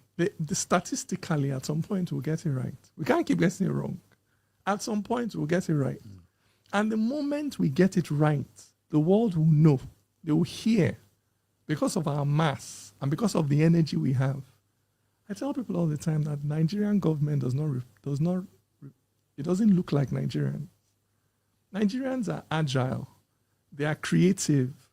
They anyhow, they get the job done. Then you have a government that can't even build a road, can't even run a hospital. Meanwhile, Nigerians are able to start businesses that become global businesses. So our government does not reflect our society. And that disconnect at some point has to resolve itself. And I'm sure it will resolve itself. Yeah. I mean, looking at you, you're just looking like a split image of the iconic Senator Uche Chukwumerije, because the beards and I mean, I've had to interview him sometimes back, and I mean, growing up, you're from a political family too, because your father was a politician. But what sense do you have looking at your father, being a politician? What knowledge, what kind of experience did you have being a son of a politician? To be honest with you, when my dad was an active politician, I have an aversion to politicians. So you didn't sign. You didn't really sign up to him. I kept didn't like it. A bit of a distance. Honestly, I kept a bit of a distance because I just have an aversion to Nigerian politicians. I cannot wrap my head around how Nigeria is so poor. Why? I just feel irritated. Like, look, all of you need to be doing more. So I wasn't really the kind of child, and he didn't also raise us that way. Some people are different. Some people, when they get into office, they bring their whole family. My dad wasn't really like that. He didn't raise us that way. So I just I kept it. I remember then in the Senate, when I'm going to the Senate, people say, Senator Pekin, make I carry your bag. I say, no, don't carry my bag. I can carry my bag with myself. Back outside the gates, I'll walk, I'll sit just like anybody else, because I also knew that one day he will leave the office, and I can't build my life and my future around the fact that my father is in politics. So I never did. So when my father passed, obviously, emotionally, as losing a father, but in terms of my... All right, guys, we have to stop it right there. Our presentation took so long today, although all of them are very, very important presentation. I appreciate you all, my people. Good morning, good afternoon, good evening to every one of you. I would like us to start talking straight away. For those of you that want to call into the show, this is the best time for you to do that. If not, I'm moving straight to the panel. Guys, help us to press on the like button, press on the dollar sign, encourage our work here if you can. Also, help us to share our videos, subscribe to our channel, hit the notification bell so that our voices can go far. I appreciate every one of you. For those of you just coming in, if you did not watch the beginning of this broadcast, you don't miss tire, not be small thing. Ask the people who watch out from beginning, maybe they tell you how it take go. But meanwhile, maybe with the submission of the people on the panel, you might have a clue on what happened. Thank you very much, my people. I'd like to call on the first person on the panel, is Sir Louis. Sir Louis, thank you very much, sir, for your time with us today. Good evening to you. You have 8 minutes. Please talk to us, sir. Good evening, everyone. Good evening, Mr. Evans. And please, my apologies just now for coming in during the report. I know that was rude. Yes, I just wanted to the gentleman that just spoke. I really love his submission, the way he put it. But I just think half truth is not truth. Even though I can tell you that 95% of what he said is real. It's true. There's a huge marginalization of the Igbo people.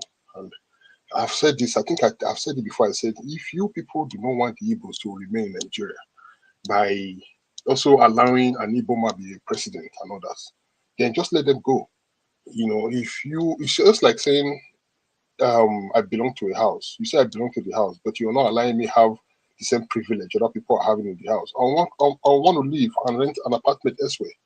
You know what I mean? So I think the Nigerian elites, they need to understand that if we really want to build a country, we must build a country where everyone is included. And by now, we should move past the issues of the past. We should move past the civil war. We should move past everything. Because come to look at it, most ethnic groups contributed. Most especially the majority of the ethnic group in Nigeria. The Igbos, the Negroes wake up one day and said they were leaving Nigeria. No, there was a program in the north, and the gentleman actually said it. He mentioned it. There was a program in the north. I read about that, and that was why they said, okay, if you keep killing us and you don't want us to remain in this union, then we're going to leave. So these are discussions. But if we really want to have a national reconciliation, I think we have to first of all get to a point where we appreciate one another. Because if we continue to revolve around Igbo, Yoruba, Hausa, Nigeria is not made up of these three ethnic groups. What about the middle belt? What about the south? What about other people? Are these people not no longer Nigeria? Are they just spectators? We have to move to a place where people, and because by doing this, we want to build a country where the Nigerian children coming, the Nigerian youth and the Nigerians in general will not see a candidate based on ethnicity, but they'll see a candidate based on quality. They'll see someone that has something to offer, and they won't look at where the person is from. They want to, because they'll see someone who, someone who is competent. Competence will be what they will see. But if we continue to play this card, of this man is this, we do not trust these people, that is completely primitive in this time and era where we are in the world. I don't think Nigerians should still remain in this point. But if we want to have a national reconciliation, we have to behave like the Europeans. Do you know, I did something in the past in UK when I read about the English and the French War. Almost 100 years, they both fought. But it came to a point where they came together like, why are they fighting? They had to ask themselves that question. And now they came together, even though they still have their little differences today, but beyond the differences, in the larger scale, they unite together to have one continent, a peaceful continent that you have the English, you have the Dutch, you have the Spanish, you have the Portuguese, you have the different set of people. They all live together. To me, look at it today, in the whole world, the most organized continent is Europe. In the whole world. North America, South America, so the ones organized as Europe. Why? Because they've moved past that. We hear the British people talk about the Greek. They talk about the achievement of the Greek with love. We hear they talk about the French. They talk about the French with love. We hear they talk about the Latin. They talk about the Latin with love. So if you are coming out to talk about saying no ethnic group fought the British, that is our truth. The Benin fought the British. So that is, to have a national reconciliation, we must get to a point where we appreciate each ethnic group. Even Isoko, you appreciate the Isoko people, you appreciate the Idoma people, you appreciate the Tiv people, you appreciate the people of all ethnic groups in Nigeria. We have to get to that point. If we say we are Nigeria and we are Nigerians, we must begin to appreciate this individual institution. We must begin to appreciate the effort that they play. Anthony Enaro, and a Doman, made a move for independence. How you say the Benin people did not? We kept fighting. 1897, your Bavramo was sent on exile. For 17 good years, the Benin people kept fighting. The war did not even end there. Have you gone further to read about what happened in the Punitive Expedition? When the Yoruba was on exile, they kept fighting. It was in Benin that actually created the amalgamation, because they ought to have done the amalgamation. They couldn't do it because the war went on when Obavorome died. It was the death of Obavorome that triggered the amalgamation, because they couldn't have amalgamated both North and South when the war was still going on in Benin. So they needed to win the war first, make sure that Benin was fully captured before the amalgamation was signed. So let people begin to speak history with truth, not with any sort of bias towards a particular group, because the bias we have in Nigeria today, this is why truth are not revealed. People want to bend, some people want to rewrite truth, some people want to try to formulate false story to cover it because you think it doesn't suit your own group. No, let's see ourselves as things. Nigeria is a great country. It's a great, look at the people. The beauty of Nigeria is in our diversity. And that diversity reflects in our music. Why do you think Nigeria today, Afrobeat, is different from the Ghanaian region? Ghanaian people, their music is just one way. But we see an Iboma comes with his rhythm is unique. When an Edoma comes with his rhythm is unique. Even in Edo State, you have the Ishan, you have their musical rhythm is different. When the Yoruba come with his rhythm is different. When look at Budonka Mighty the other day, he came with his own Port Harcourt rhythm, that was another different sound. that comes from our diversity, which is the beauty of the Nigerian people. And we'll begin to appreciate this diversity. That will build that wall of unity. Will make us even more of a greater people that God has created us to be. So I'll leave that for now. Then talking about the other part of the video we first of all watched, you talk about Nigeria, Nigeria living abroad. See, Nigerian society is a society that put pressure on people. There's peer pressure, there's religious pressure, there's societal pressure, there's cultural pressure, there's traditional pressure. There's so much pressure on the Nigerian people. So much pressure, and this pressure is why you say Nigerian man living abroad. You say, oh, it's not a necessity that you have to buy a land in Nigeria. I have uncles that left Nigeria in the 70s. They're all doctors and lawyers in the UK. Some of them in the US. Some of them didn't even travel to Nigeria again. And they've settled there, they've built wealth in that place, and they're doing fine.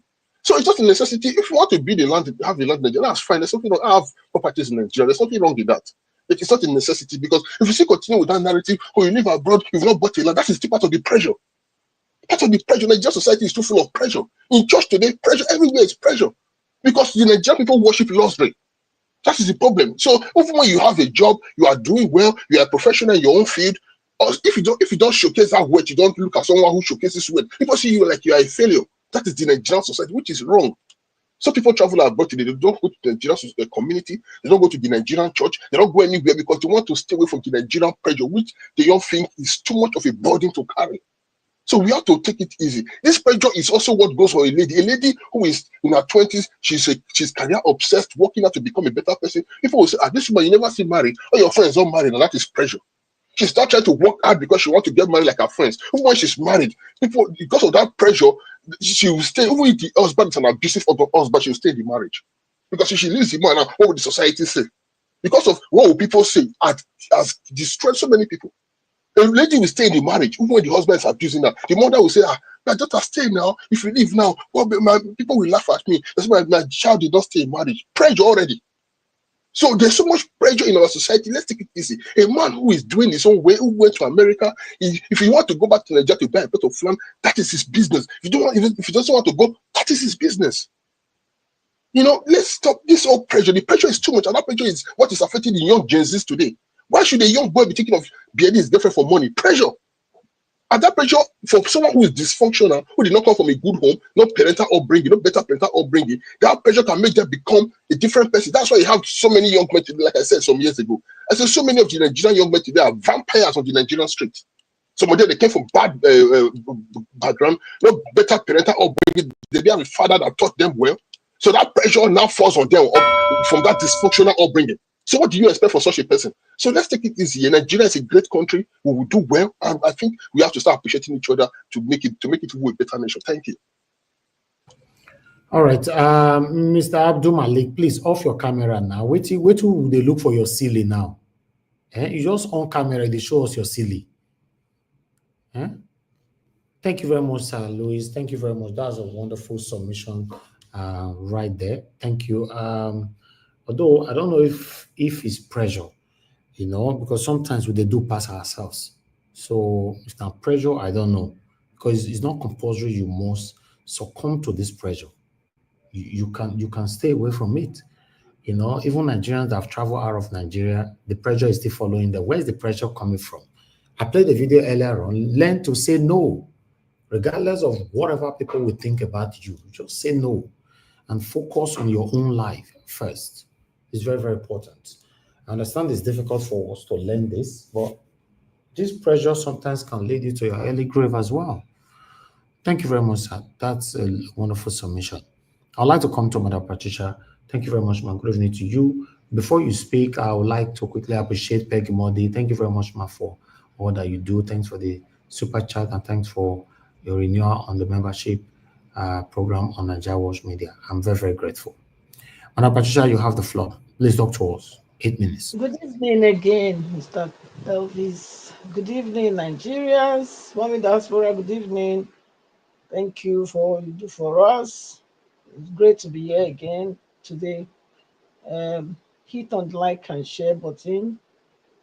And of course, I will never miss that. The dollar sign is important. And also thanks to those that have already super chatted Mr. Niger Wash already. God bless you. May your pockets never run dry. Yeah, the co-panelists, thank you for being here today. And yeah, to keep this platform lively, where we speak truth to power. It's great to see you all. God bless you. The ladies, the people that were crying out that it's difficult to have a man in abroad when you live in Nigeria to get married.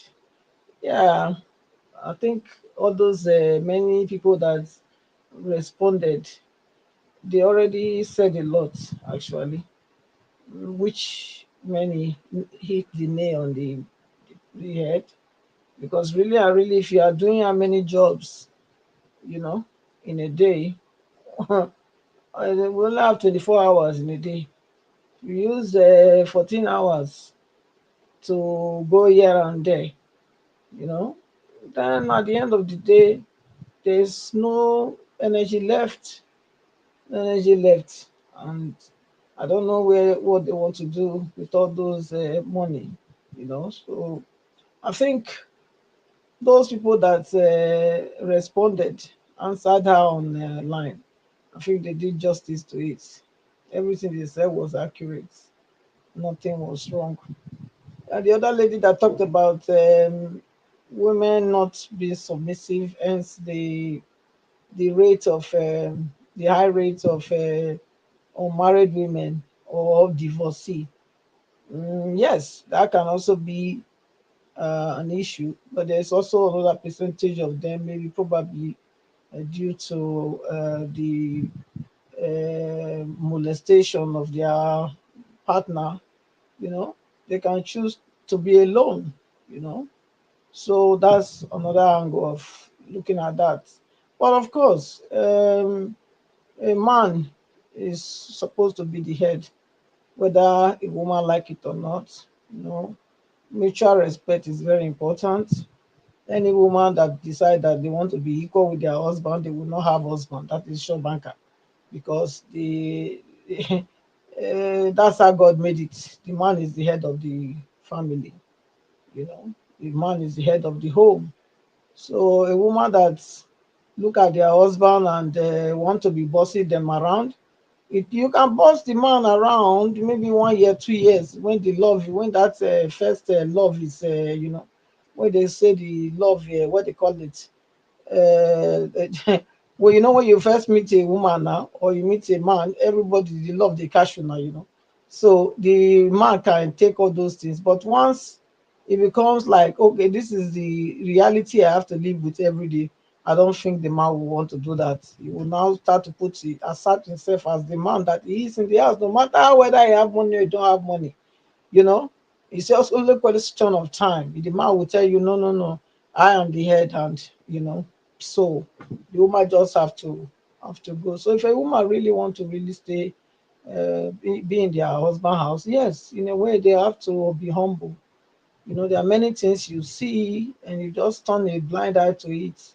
Not because not because you feel good about it, but because yes, you want to keep your marriage. You want to keep your marriage, and then there is a way that later, you know, you can communicate with him. But if you are nagging and always, you know, arguing with him, who is the boss in the house, when he says stay here, you say no, you have your own mind, it's going to be very difficult to stay in your husband's house like that, you know.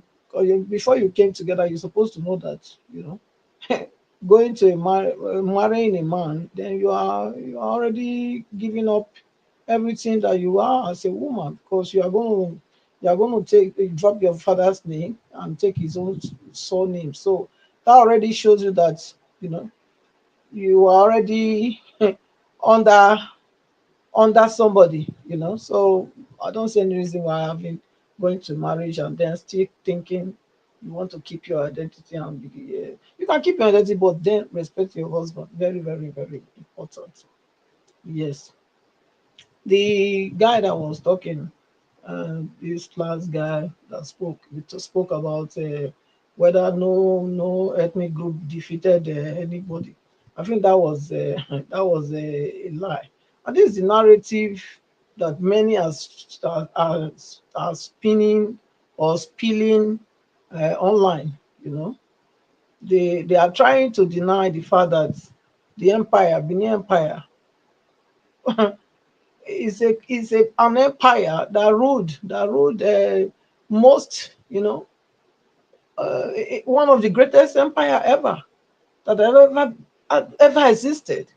You know, they are trying to give a narrative that it's not right. It's not right, and when people like me react, they will come out and say, yes, I know like I hate Igbo, I do this, I do that. But are they saying that they don't know the history? They know the history. They know the history. The ones spinning, going about spilling this evil, all these lies. They know the history. They just decide that this is the narrative they want to be running with. And that is why I'm always the way I am. Because if you say things, if you speak truth to power, I will not come against you. But when you come here and be spilling lies, I have the right to tell you that what you are saying is nonsensical, doesn't make any sense. So what he said about no ethnic group has done that, look, it's a lie from the pit of hell. Let them go and read.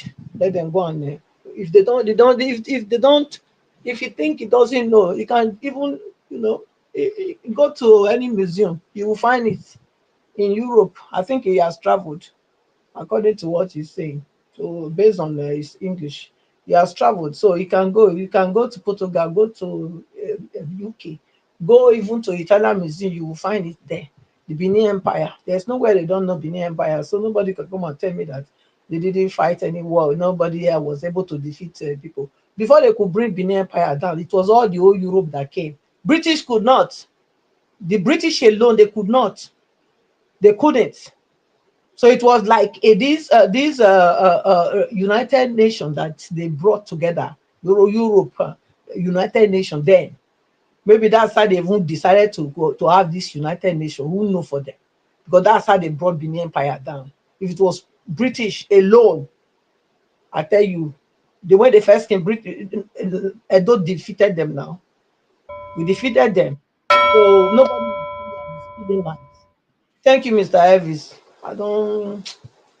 Let me leave All it right. there. Thank you. Thank you very much, Madam Patricia. God bless you, ma. Appreciate you. Mr. Alabo, thank you, sir, for joining us today. Good evening to you. After you, then we'll go to Mr. Jonathan. Please, everybody get close to your mic. Then after Mr. Jonathan, we'll come to Black Panther. Mr. Alabo, please talk to us, sir. Good evening to you, sir. 8 minutes. Good evening, Mr. Niger Watch. Good evening, my wonderful panelists. Good evening, Mommy Diaspora. Good evening, Nigerians. Good evening, everyone all over the world watching this program. Click on the like button, subscribe, and continue to share so that our voice can go far. Thank you, everyone. It's a wonderful presentation and a lot to talk about. But meanwhile, it will be difficult to cover all of them, but we will try as much as possible to highlight on those ones that are very important. I know all of them are important. There are some of them, like the issue of Peter Obi. We need to look at that, which is what we are encouraging Nigerians. And the issue of marriage, I've said it on the comment section. Marriage is very deep. You can't stay outside talking. It's until when you get into that marriage, then you have better understanding, and your narrative about marriage will change entirely.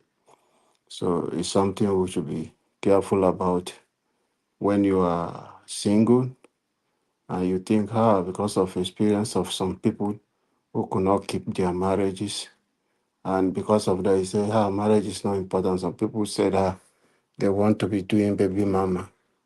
That is what they want to do. It's because you are running away from responsibility.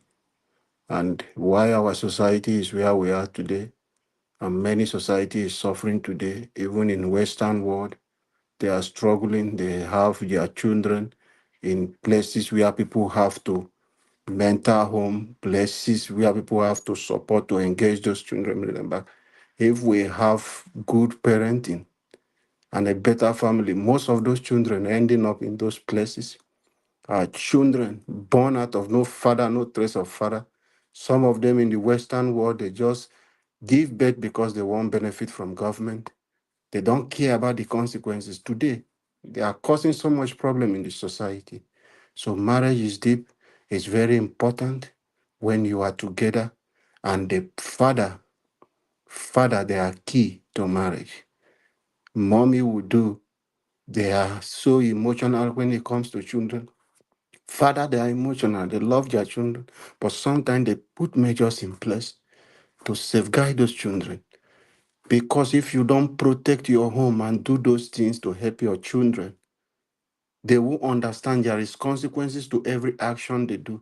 When they get to 18 years, the things they do and go away, they will end up in police custody. They will end up in jail because you failed to do the basic things. So who told you marriage is not important, that two people cannot stay together is not important? It's very important. Be loyal. God said, women, if you are a Christian who believe both in Quran, it is for you to respect your husband. He told your husband that the husband love your wife. He did not tell you, the woman, love your husband. If you respect your husband means you love your husband. So respect, nothing a man need from you to say the respect. That does not mean that you don't have your place as a woman. No man that has sense who said a woman is not important or your woman does not have a say in marriage. No, nobody will encourage that. Everyone is important in the marriage, but we must understand there is a reason between this. But when it comes to another some things that is difficult, you will not see the figure out men. But when it comes to so you say, it's a woman, I can't give her to do something. But when it comes to marriage, you want us to be equal. So it's really not balancing.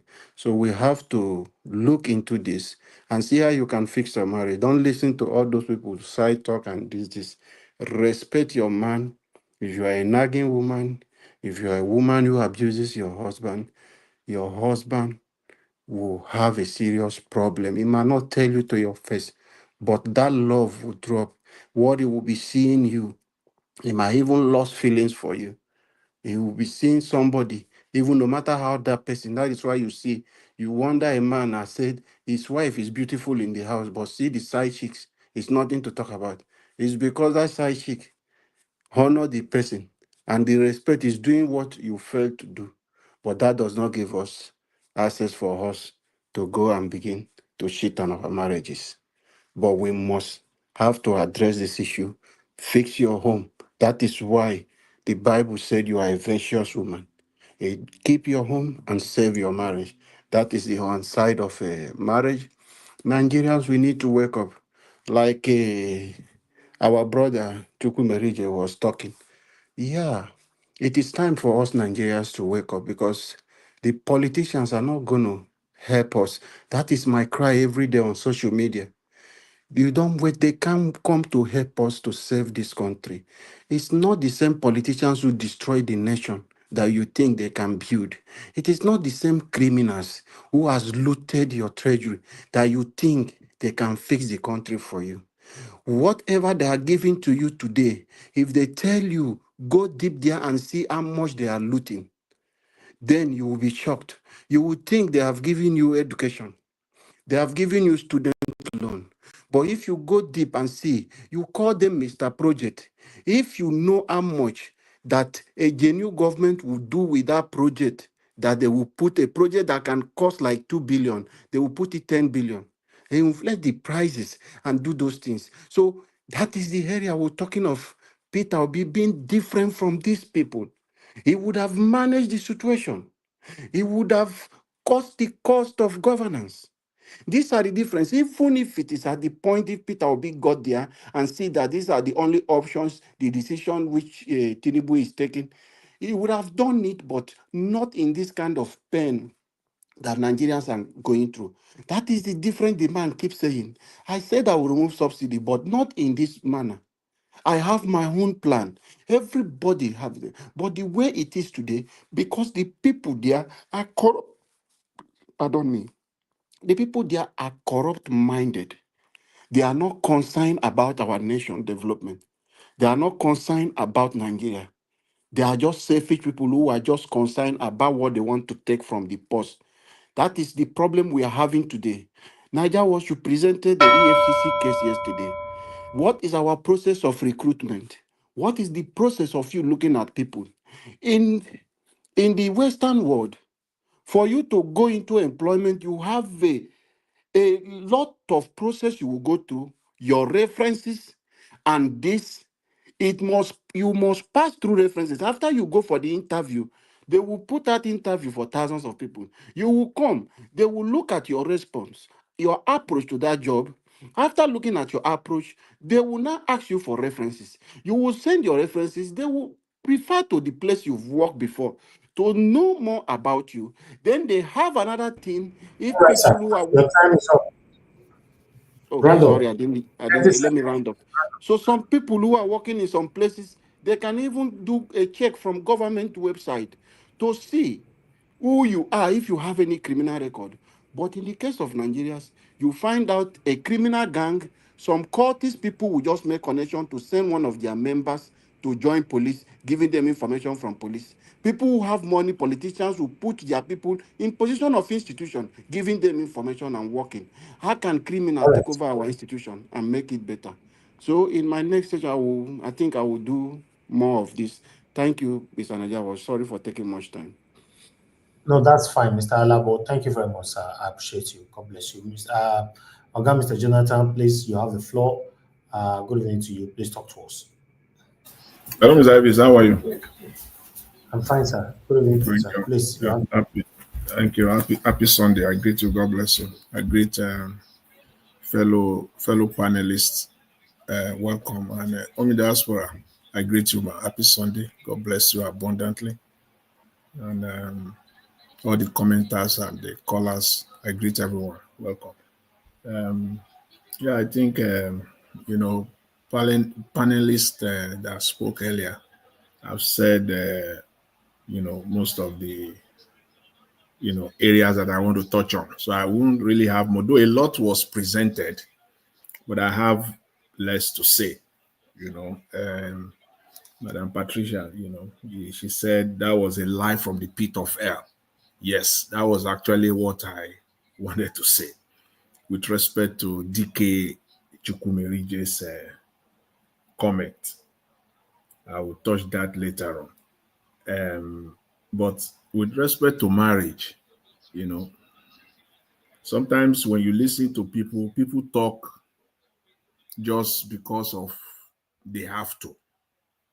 Marriage is not something that you just, it's not a joke, and people go into marriage these days for different reasons.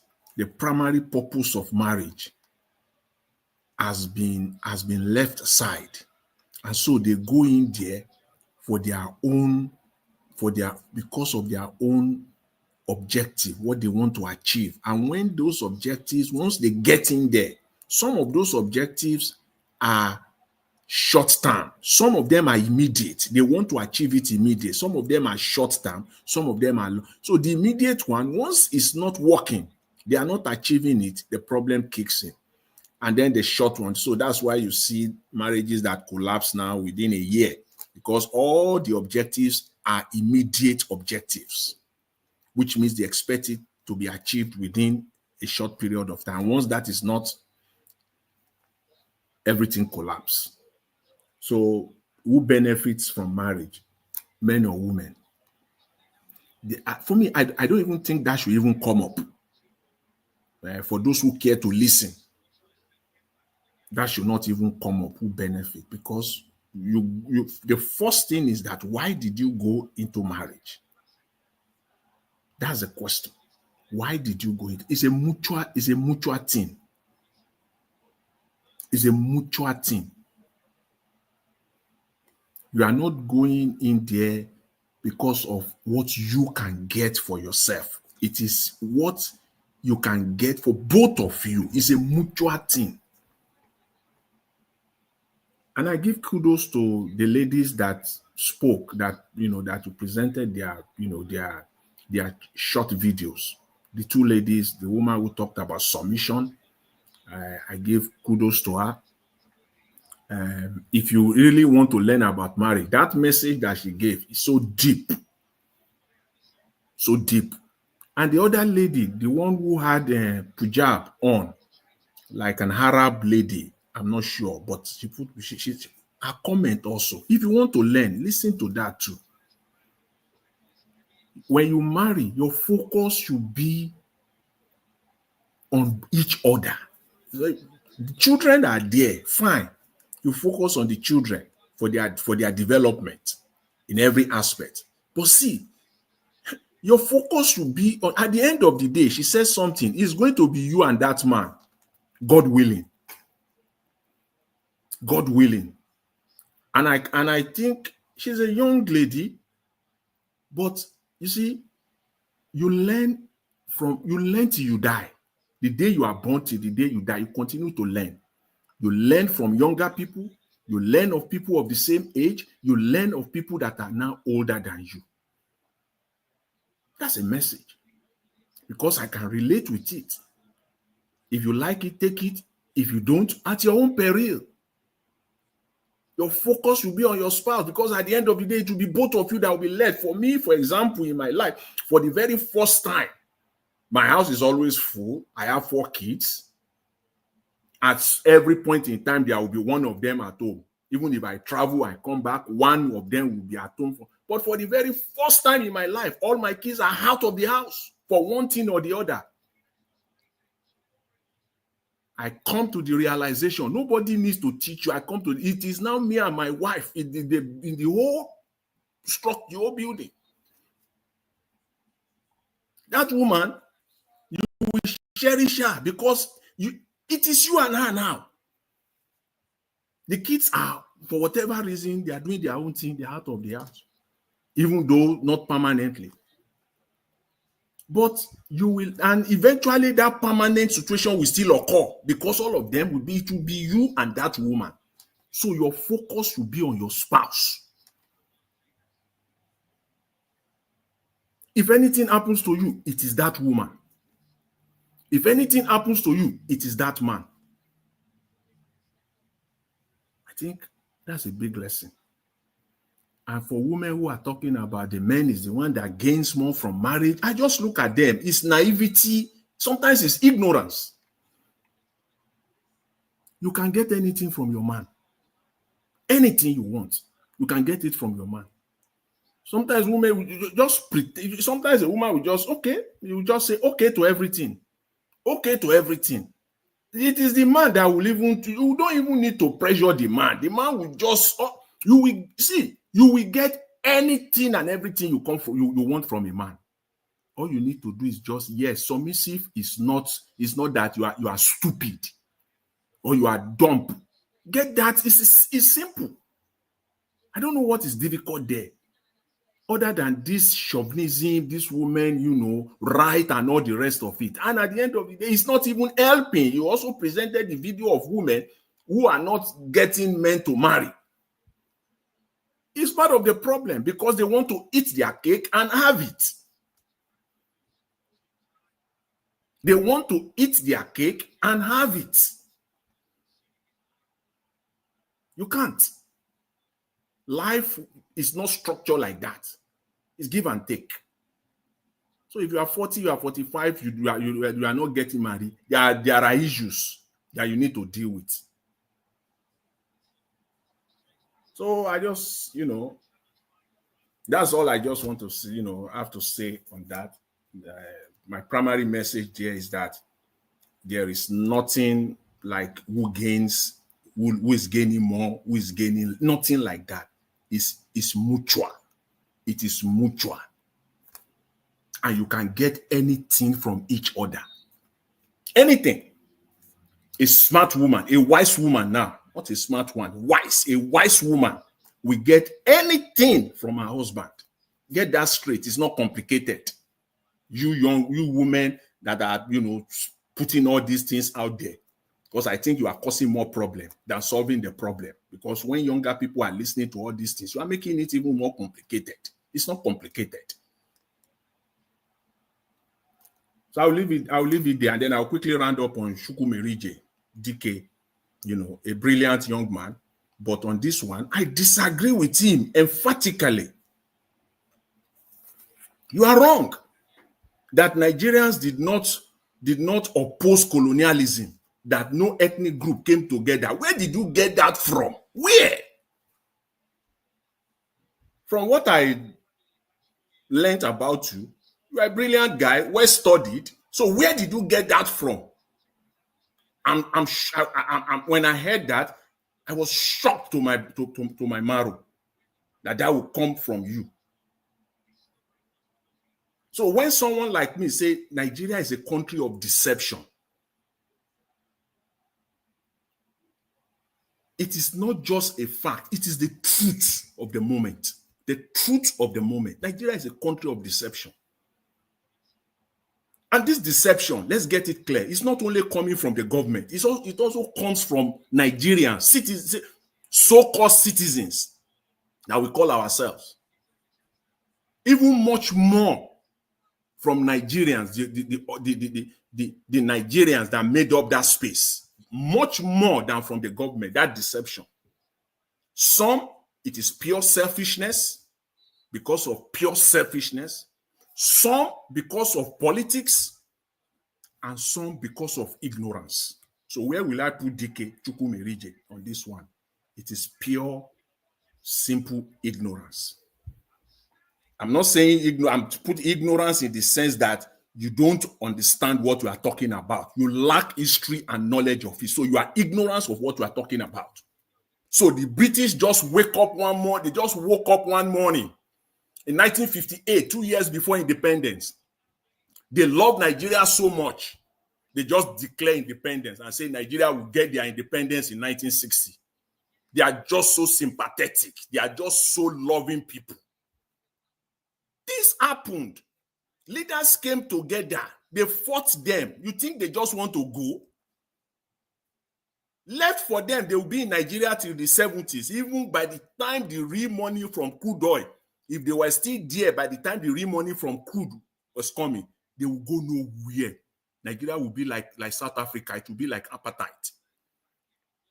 Probably they maybe 10, 20, 15 years ago, that will be talking Nigeria is just only 15 years old country. Independent nation. They won't go.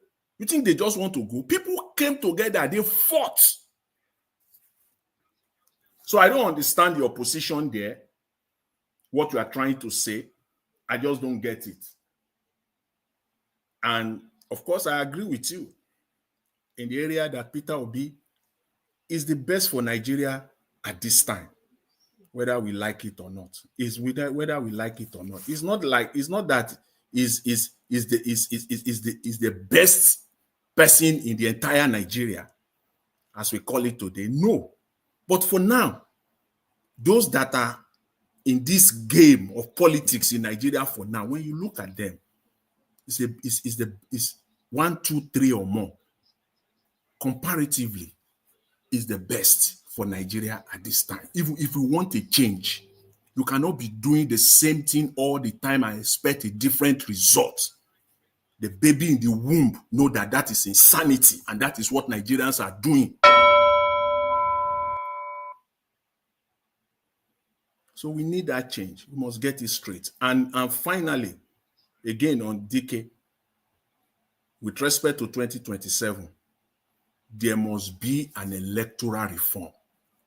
It's not just only coming together, coalescing together with oppositions coming. No, that will not even cut it.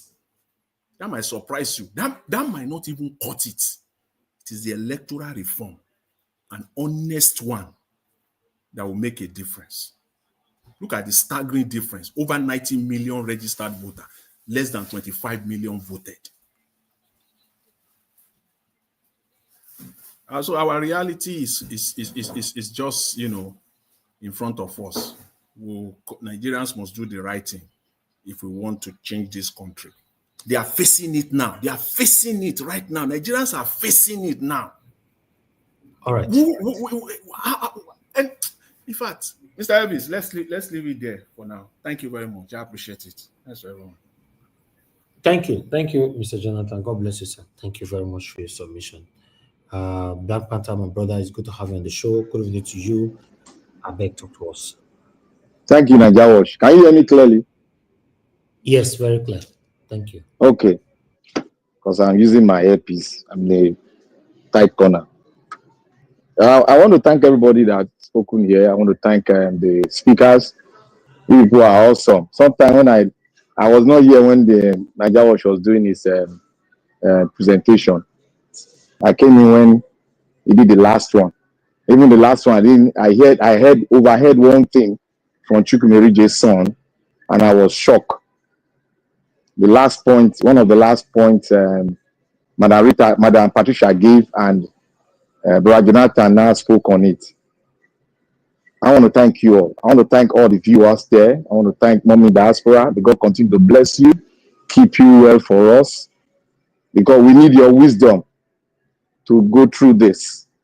And you have impacted us with consistency. That is one thing I've learned. I want to thank you. More grace to you. I want to speak on, majority is going to be on that woman-man issue, marriage. You see, our female folks, Madam Patricia, God will bless you. I think many women need to come to you for advice on how you were and you lived successfully in your marriage to this extent. Because we need experience too. We need coaching before we get into something we are going into that will last forever. Not an agreement, not a contract. It's something that will last forever. Sometimes the women don't know that they have lost it. The generation of women we have now don't know they've lost it. That is why when we talk about culture, they challenge us on culture. There's no culture that cannot be refined. But don't take out that portion that makes you upright, different from the other man or from the other people. You have to stay in your lane so that the generation coming after you will not be intoxicated with other people's tradition that is not conforming to yours. You see what is making Nigeria women hula balu today is because we have lost it all. Our women have allowed the Western culture to take over them, and they no longer recognize their culture, neither do they want to even know their history, where they are coming from. All what they see is the hard portion of the history. They don't look at the history, how our mothers came to the realization where they stay in a marriage, they respect their husband, they humble themselves before their husband, irrespective being in the marriage. They have a big role they play in a marriage. And marriages is that the two people benefit from the marriage. It's not one person. It can never be one person because it's a union. And the contract being signed in that union is for you to stay together with love and build a home. But what do we have today?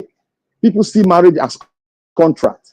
Some people want to go into marriage, and when they go into marriage, they go out and they call themselves baby mama. Yes, some people are encouraging it indirectly. Some women, they are encouraging it indirectly. Some women cannot even talk that. They cannot even see a woman committing some kind of atrocity in a home. When they bring it forward, they are scared to stand on the back of the man, that the man is saying the truth. Why did the woman did this? Rather, they will say, do you know what the woman has been facing in her home? What does that got to do with you? We are here to say it as it is. Tell the woman where he has gone wrong. Tell the man where he has gone wrong. It has been long that I've seen a woman say, this woman have done wrong. It's been long. I don't know, it's been long. Sometimes I go in some forum on net, I tell them that, what are you people talking? They are all women. You can't be fighting a cause and you are eliminating the fundamental of the role a woman plays in a family. or what is called marriage. It is simple. What men want in their spouse, in their wife, is mutual respect. Just simple. Respect from you. Some Christians, the Catholic will say, take your husband as your Lord. The Benin also practice that, take your husband as your Lord. But these children, these women we have nowadays, the 21st century, they think that taking your man as a Lord means that you are subject to him. No. There's a wisdom in it. Wisdom is profitable. In getting wisdom, get understanding. It's a union.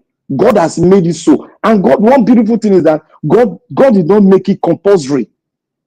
He said, if you know you can't, he gave a condition. The only thing that can keep two people is when you have respect. When he said, man, love the woman. The woman does what? He do the reciprocal respect. But you see nowadays, it says 50-50. There's nothing like 50-50. All this hula baloo about woman liberation, all we end up to nowhere. There's nothing like 50-50. We need to correct ourselves. We need to go back to the ethics. We need to go back to our culture and see where we have got it wrong and start telling our women, you can achieve whatever you want to achieve, even in marriage. If you put that ethics in marriage together and give mutual respect to each other. I want to thank you, Naija Watch. It is very important for us to really face the fact and don't be afraid of our fear. We should say the fact. Where we are going wrong, we should say it. Where this man is going wrong, he should say it. Our children, the ladies, they have gotten it wrong. And I pray that our mothers, like Madam Patricia, bring it on and correct some of the abnormalities so that we can have happy home. Because marriage, when you get in, it is only you that will carve it out. But with the experience of your mother who has been there for 40 years, you apply it gradually so that it doesn't split. I want to thank you, Naija Watch. I will speak on Chukwumerije part where he spoke something that it is absolutely disastrous what he spoke. Thank you, Naija Watch. All right, thank you very much, my brother. I appreciate you. Thanks for your submission. Yes, I agree with you. We need to learn from experienced mothers how they managed to keep their marriage to date.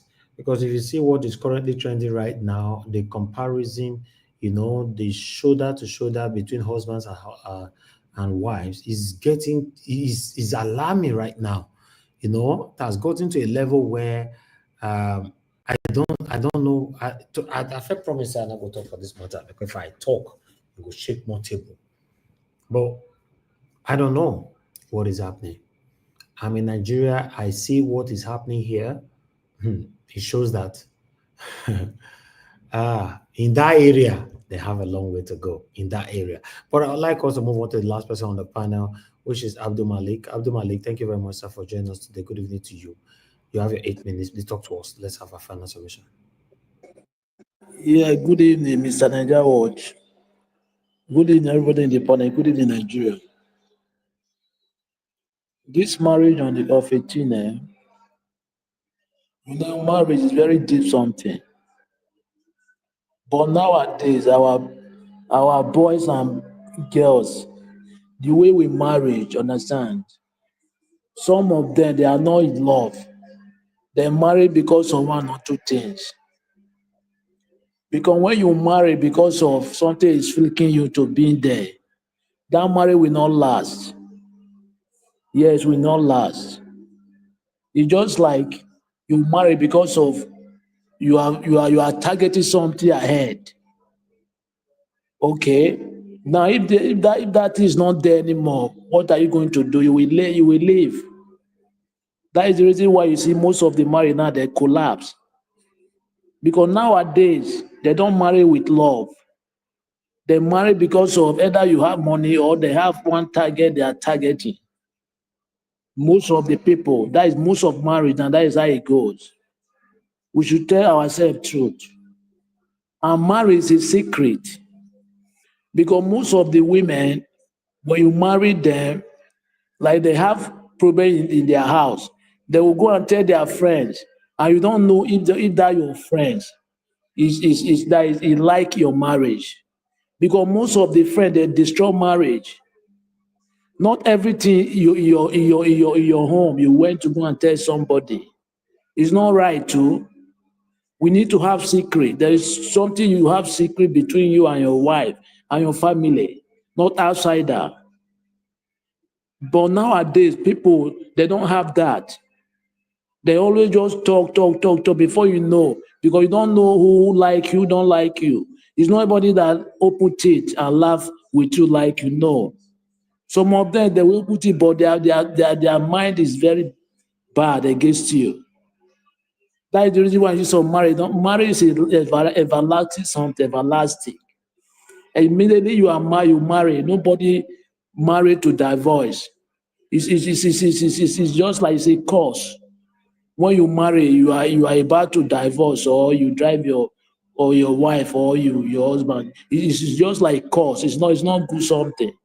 That is the reason why marriage is forever, so for everlasting. Till you people leave this earth. But nowadays, the marriage they are marrying now, me, I don't really understand. I'm telling you the truth, because most of them they are targeting something to be there. That's why they came in. Thank you very much, Mr. Nigeria.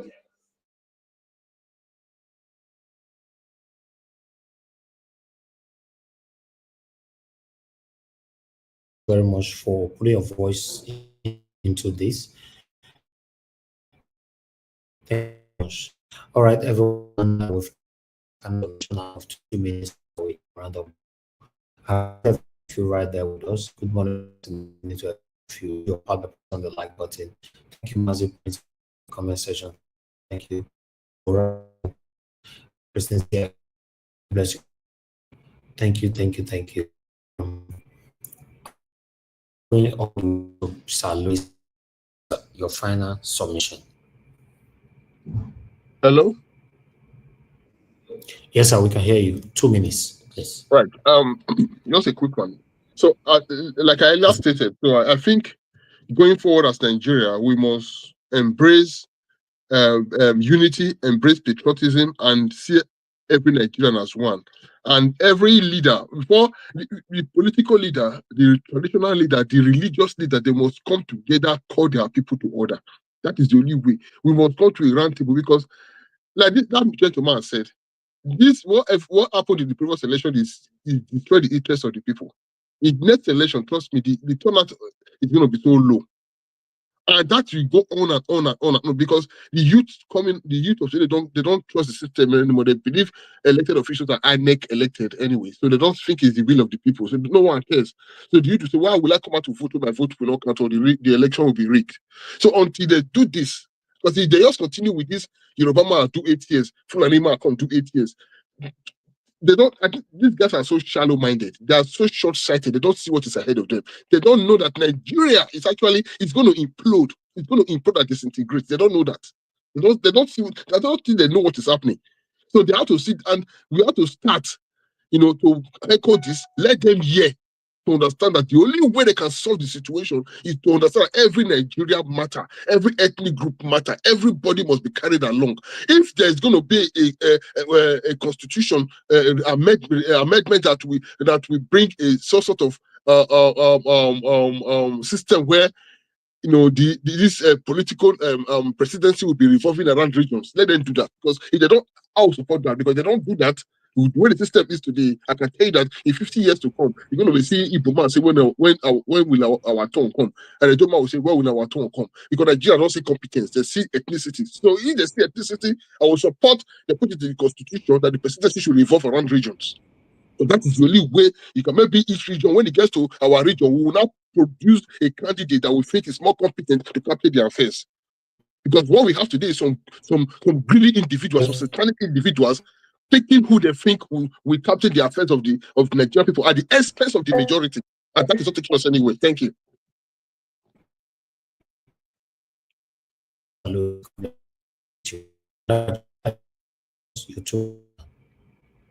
Hello? Okay, Mr. Alabo, if you are there with us, please talk to us. 2 minutes. I think it's finished. Can you hear me? Yeah, I can Mr. hear you now, Oh, Mr. Labo. Go ahead. 2 minutes. okay. All right. I I Thank thought you, it was. Mr. called Patricia. You didn't answer. Mr. Oh no, I Labo, didn't hear. please, The we'll line come is to you. breaking Okay. here. Mr. Labo, thank you, Let sir. me allow her. Okay. Let me allow her. Madam, okay. I think it's my line. No, I thought maybe it's from your side. It's my internet is shaky. Yeah. Okay. Thank you. My advice is to Nigerians. You know, if no electoral reform, then Nigerians should not vote. You shouldn't go out to vote. There is no point. And if any of these people that are vying for to become, president are not pressing for that, that should raise an eyebrow. That should make us wonder why. Because we know where the whole problem came from last time. It was because the INEC decided to do what they know best, how best to do it. So without the electoral reform, you know, um, that INEC does not have any power to tamper with any material. They have to use the IREV. The IREV result is what will stand. Without that, anybody parading themselves and coming out to tell me Nigerians to go and vote, Nigerians, you people should not go anywhere. We already know what will happen. Nobody wants their heart to be broken again. So that's my advice to Nigeria. If they are not coming, if they are not pushing for that now, they are not pressing for electoral reform, that already is a big message to me. Thank you, Mr. Elvis. I'll leave it there. All right. Thank you very much, man. I appreciate you. Mr. Labo, you have the floor, sir. 2 minutes. Madam Patricia, I disagree with you, but that is your opinion. Nigeria, we are not going to sit at home. Nigerians are not waiting. Politicians are not going to move for electoral reform. It is you, the citizen, that is going to move and push for this electoral reform. The person that made comment on one of the video you showed for this thing you presented today was asking why is Tinubu now the person that they know him as a Democrat. President Tinubu was never a Democrat. It's because he was in opposition. He pretended to be a Democrat. All of them in APC, they were never Democrat. It's because they are in opposition. They pretend to be Democrat. They are now all dictatorship. So Nigerians, it is your responsibility to push for electoral reform. They don't have anything to say no. The problem is that we have decided to relax. If you listen to the advice of my beloved mother, sister, Patricia, we are not going to move forward. We allow criminals to continue to capture our country. So wake up and begin a move for this electoral reform for us to fix our country so we can take back our country. We have that civic responsibility. We have that power and ability to begin that and hold our politicians. They will pass it into law. President Tinubu will have no say. We can block Asurok, we can do everywhere, and he will do it because the citizen will have power. It's what we want, not what politicians want. But because we fail to do what we know we have the power to do. But I appeal to every one of us, please, wherever you are, begin this campaign. It is not politicians that will campaign or move for electoral reform. It is our responsibility. Thank you, and God bless us all. We have a lot to learn on this platform. Yes, 2027 is around the corner. Yes, let's continue to pass in these messages, see how that can affect us as a person. Say they hard for we Nigerians to learn. That's one thing that's giving us all a headache. No matter the illustration that you try to give to them, these people on election day, they do something else. So before election, now 2027 is still far away. This is what we're supposed to be talking about right now, electoral reform. But as I talk to you, my people, now Nigeria media, these people don't talk about what is affecting us. They are not interested. The people that are interested are people like you and I and few other concerned Nigerians across Nigeria or across the world. They are not interested, and it's baffling. Anyway, Mr. Jonathan, sir, please, your 2 minutes starts now, sir. Talk to us.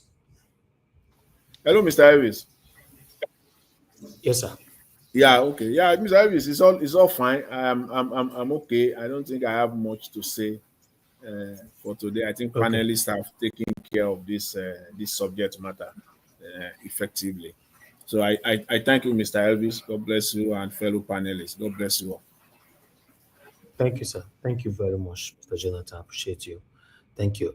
Abdul Malik, please, your 2 minutes, sir. Yeah, good evening once again, Mr. Elvis. You know, this electoral reform, they need to push towards that because that is the only solution. Without that, they will repeat what happened in 2023 presidential election. They will repeat the same thing. They need to push towards that seriously because or else what happened will repeat itself again.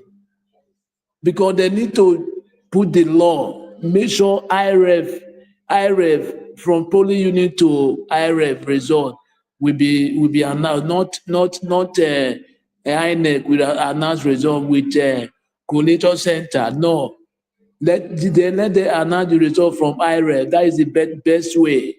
Without that, they will still get it wrong at 2027.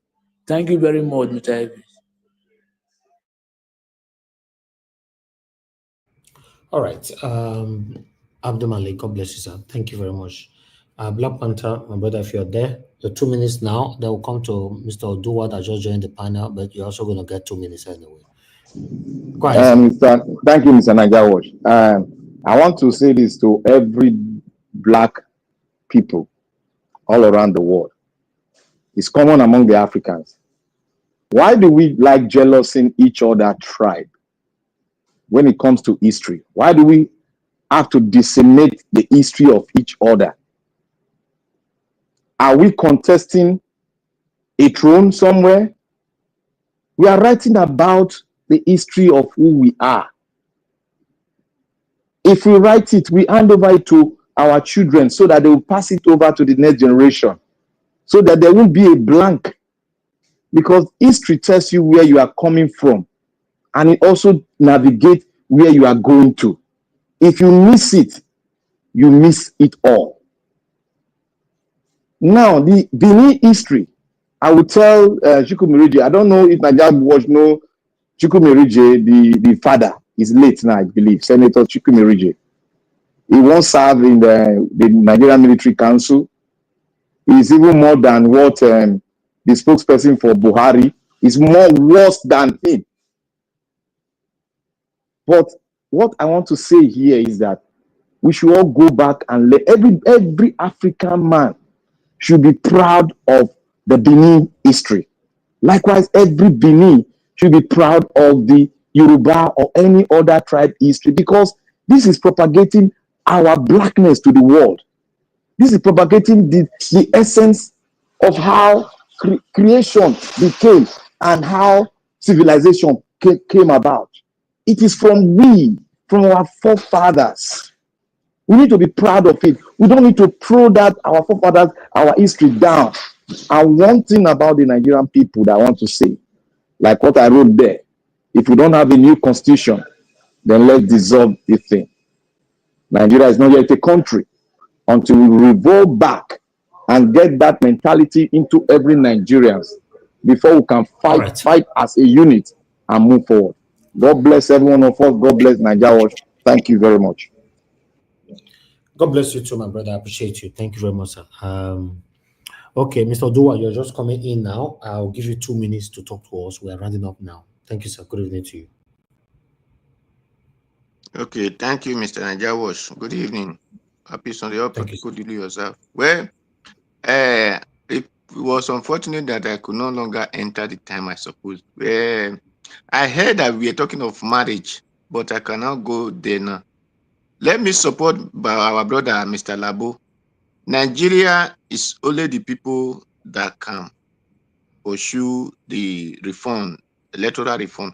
But on which organization? That is what the question we need to ask ourselves. I don't support anybody who will say, don't come and vote. No. What I will support is Nigeria. Come out and vote. Know the person you vote for. If really you vote for A, that day they take the result to B. The person who take the result to be will not even have the road to enter his house. Not to talk of the person is expecting that he will take to go to court. No, they will have road to enter the court. So that is what we all of us need to have in mind and push it before everybody, that we let all of us come out and vote en masse. So whoever that have 10 head, let it come and steal our vote from us, and let us see what will happen in the country. No longer they don't come, they will let us go to court. No, let us do the action before they will be planning of going to court. That is what I will have advice. Then by the time the court, the people that will have come to court, when they see the action on the street, even if they go to court, they will still know that their own is going to be worse than the action that they saw on the street. So we will no longer tolerate that mess that they give to us before in 2023. Thank you. God bless you, Mr. Njawa. Thank you. Oh, okay. Mr. Odua, that's a wonderful and a powerful submission from you, despite the minutes was very, very short. That's why it's good if you can to always put your voice out there. It doesn't have to be here, anywhere. Put your voice out there. These people, they are listening to us. How we can rescue our country together. We'll be talking about 2027. My people, he not far again like that. And as I talk to you right now, me and you get any single hope. Not even 1% of hope that anything will happen in 2027. Rather, Tinubu will emerge as the president for second term in office. That is what I'm seeing. Unfortunately, that is what I'm seeing. If you are in your bedroom, you are praying, God forbid, it can never happen, God forbid. No, God doesn't forbid anything if you don't put in the work. That's all I can say. Nigerians are not ready, and I've said this so many times. None of them is even talking. Today's Sunday now, Friday, Saturday, Sunday here. No parking space in all the lounges, club, bars, all the eating. No parking space. These guys they are enjoying their lives. So they easily adapt to anything. So 2027, by God's grace, God should keep us all alive, good health. 2027 might likely just still remain quiet like this because it doesn't look like these guys are ready. Upon the hardship right now in the country, everybody's just moving on. Hey, wahala. Anyway, thank you very much, my people. I'm going to have a blessing. We've come to the end of this broadcast. I'd like us to move on. For those of you that are going to be playing back the video later on, please, we would like to read your comment. Tell us what's your take on what we've presented so far or any of our submissions. Thank you so much, my people. Every one of you that came into the panel today, I'm very, very grateful. Now, God, I will bless you. Sir Louis, Mother Patricia, Mr. Abdul Malik, Mr. Jonathan, thank you very much. I appreciate every one of you. Prince Alabo, thank you, sir. Black Panther, my brother, I appreciate you. Mr. Dua, thank you very much, my brother. God bless you. I appreciate every one of you for your time with us today. We didn't receive any call today at all, although somebody was calling while the submission was going on, but it's too late to return any call right now. But still, I'd like to appreciate those of you right down in the comment section. Mother of Mommy Diaspora, thank you very much, Mommy, for all that you do. We appreciate you always. Thank you for being there. Thank you very much, Ikeshuko. Thank you, Love Maduka. Thank Patience. Thank you very much, Patience Idemudia. Thank you, Wege, to the Divine Cross, Aljo Deborah, Christine CXL. Thank you, my people. Peggy Modi. Thank you, Kisto Gerahi, Grace Home and Properties, and many others. And God, I will bless you, my people, because it's Sunday. We've come to the end of the broadcast, so we can have some time to rest and continue again for where we stop tomorrow. Do your part by pressing on the like button before you go. Help us to share. Take our voices far. My people, and God, now God bless you now. Have a good night, and I'll see you guys again later on. Bye for now.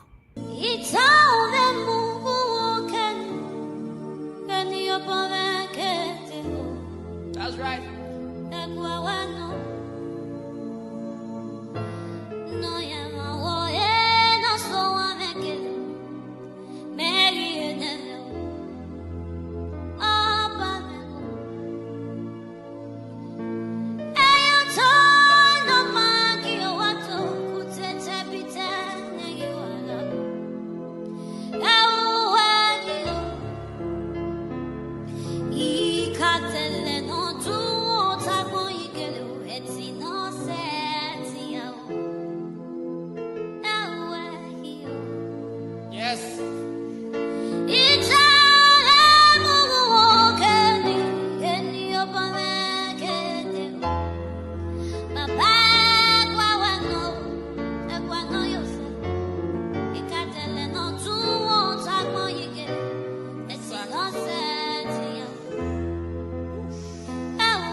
Hosanna.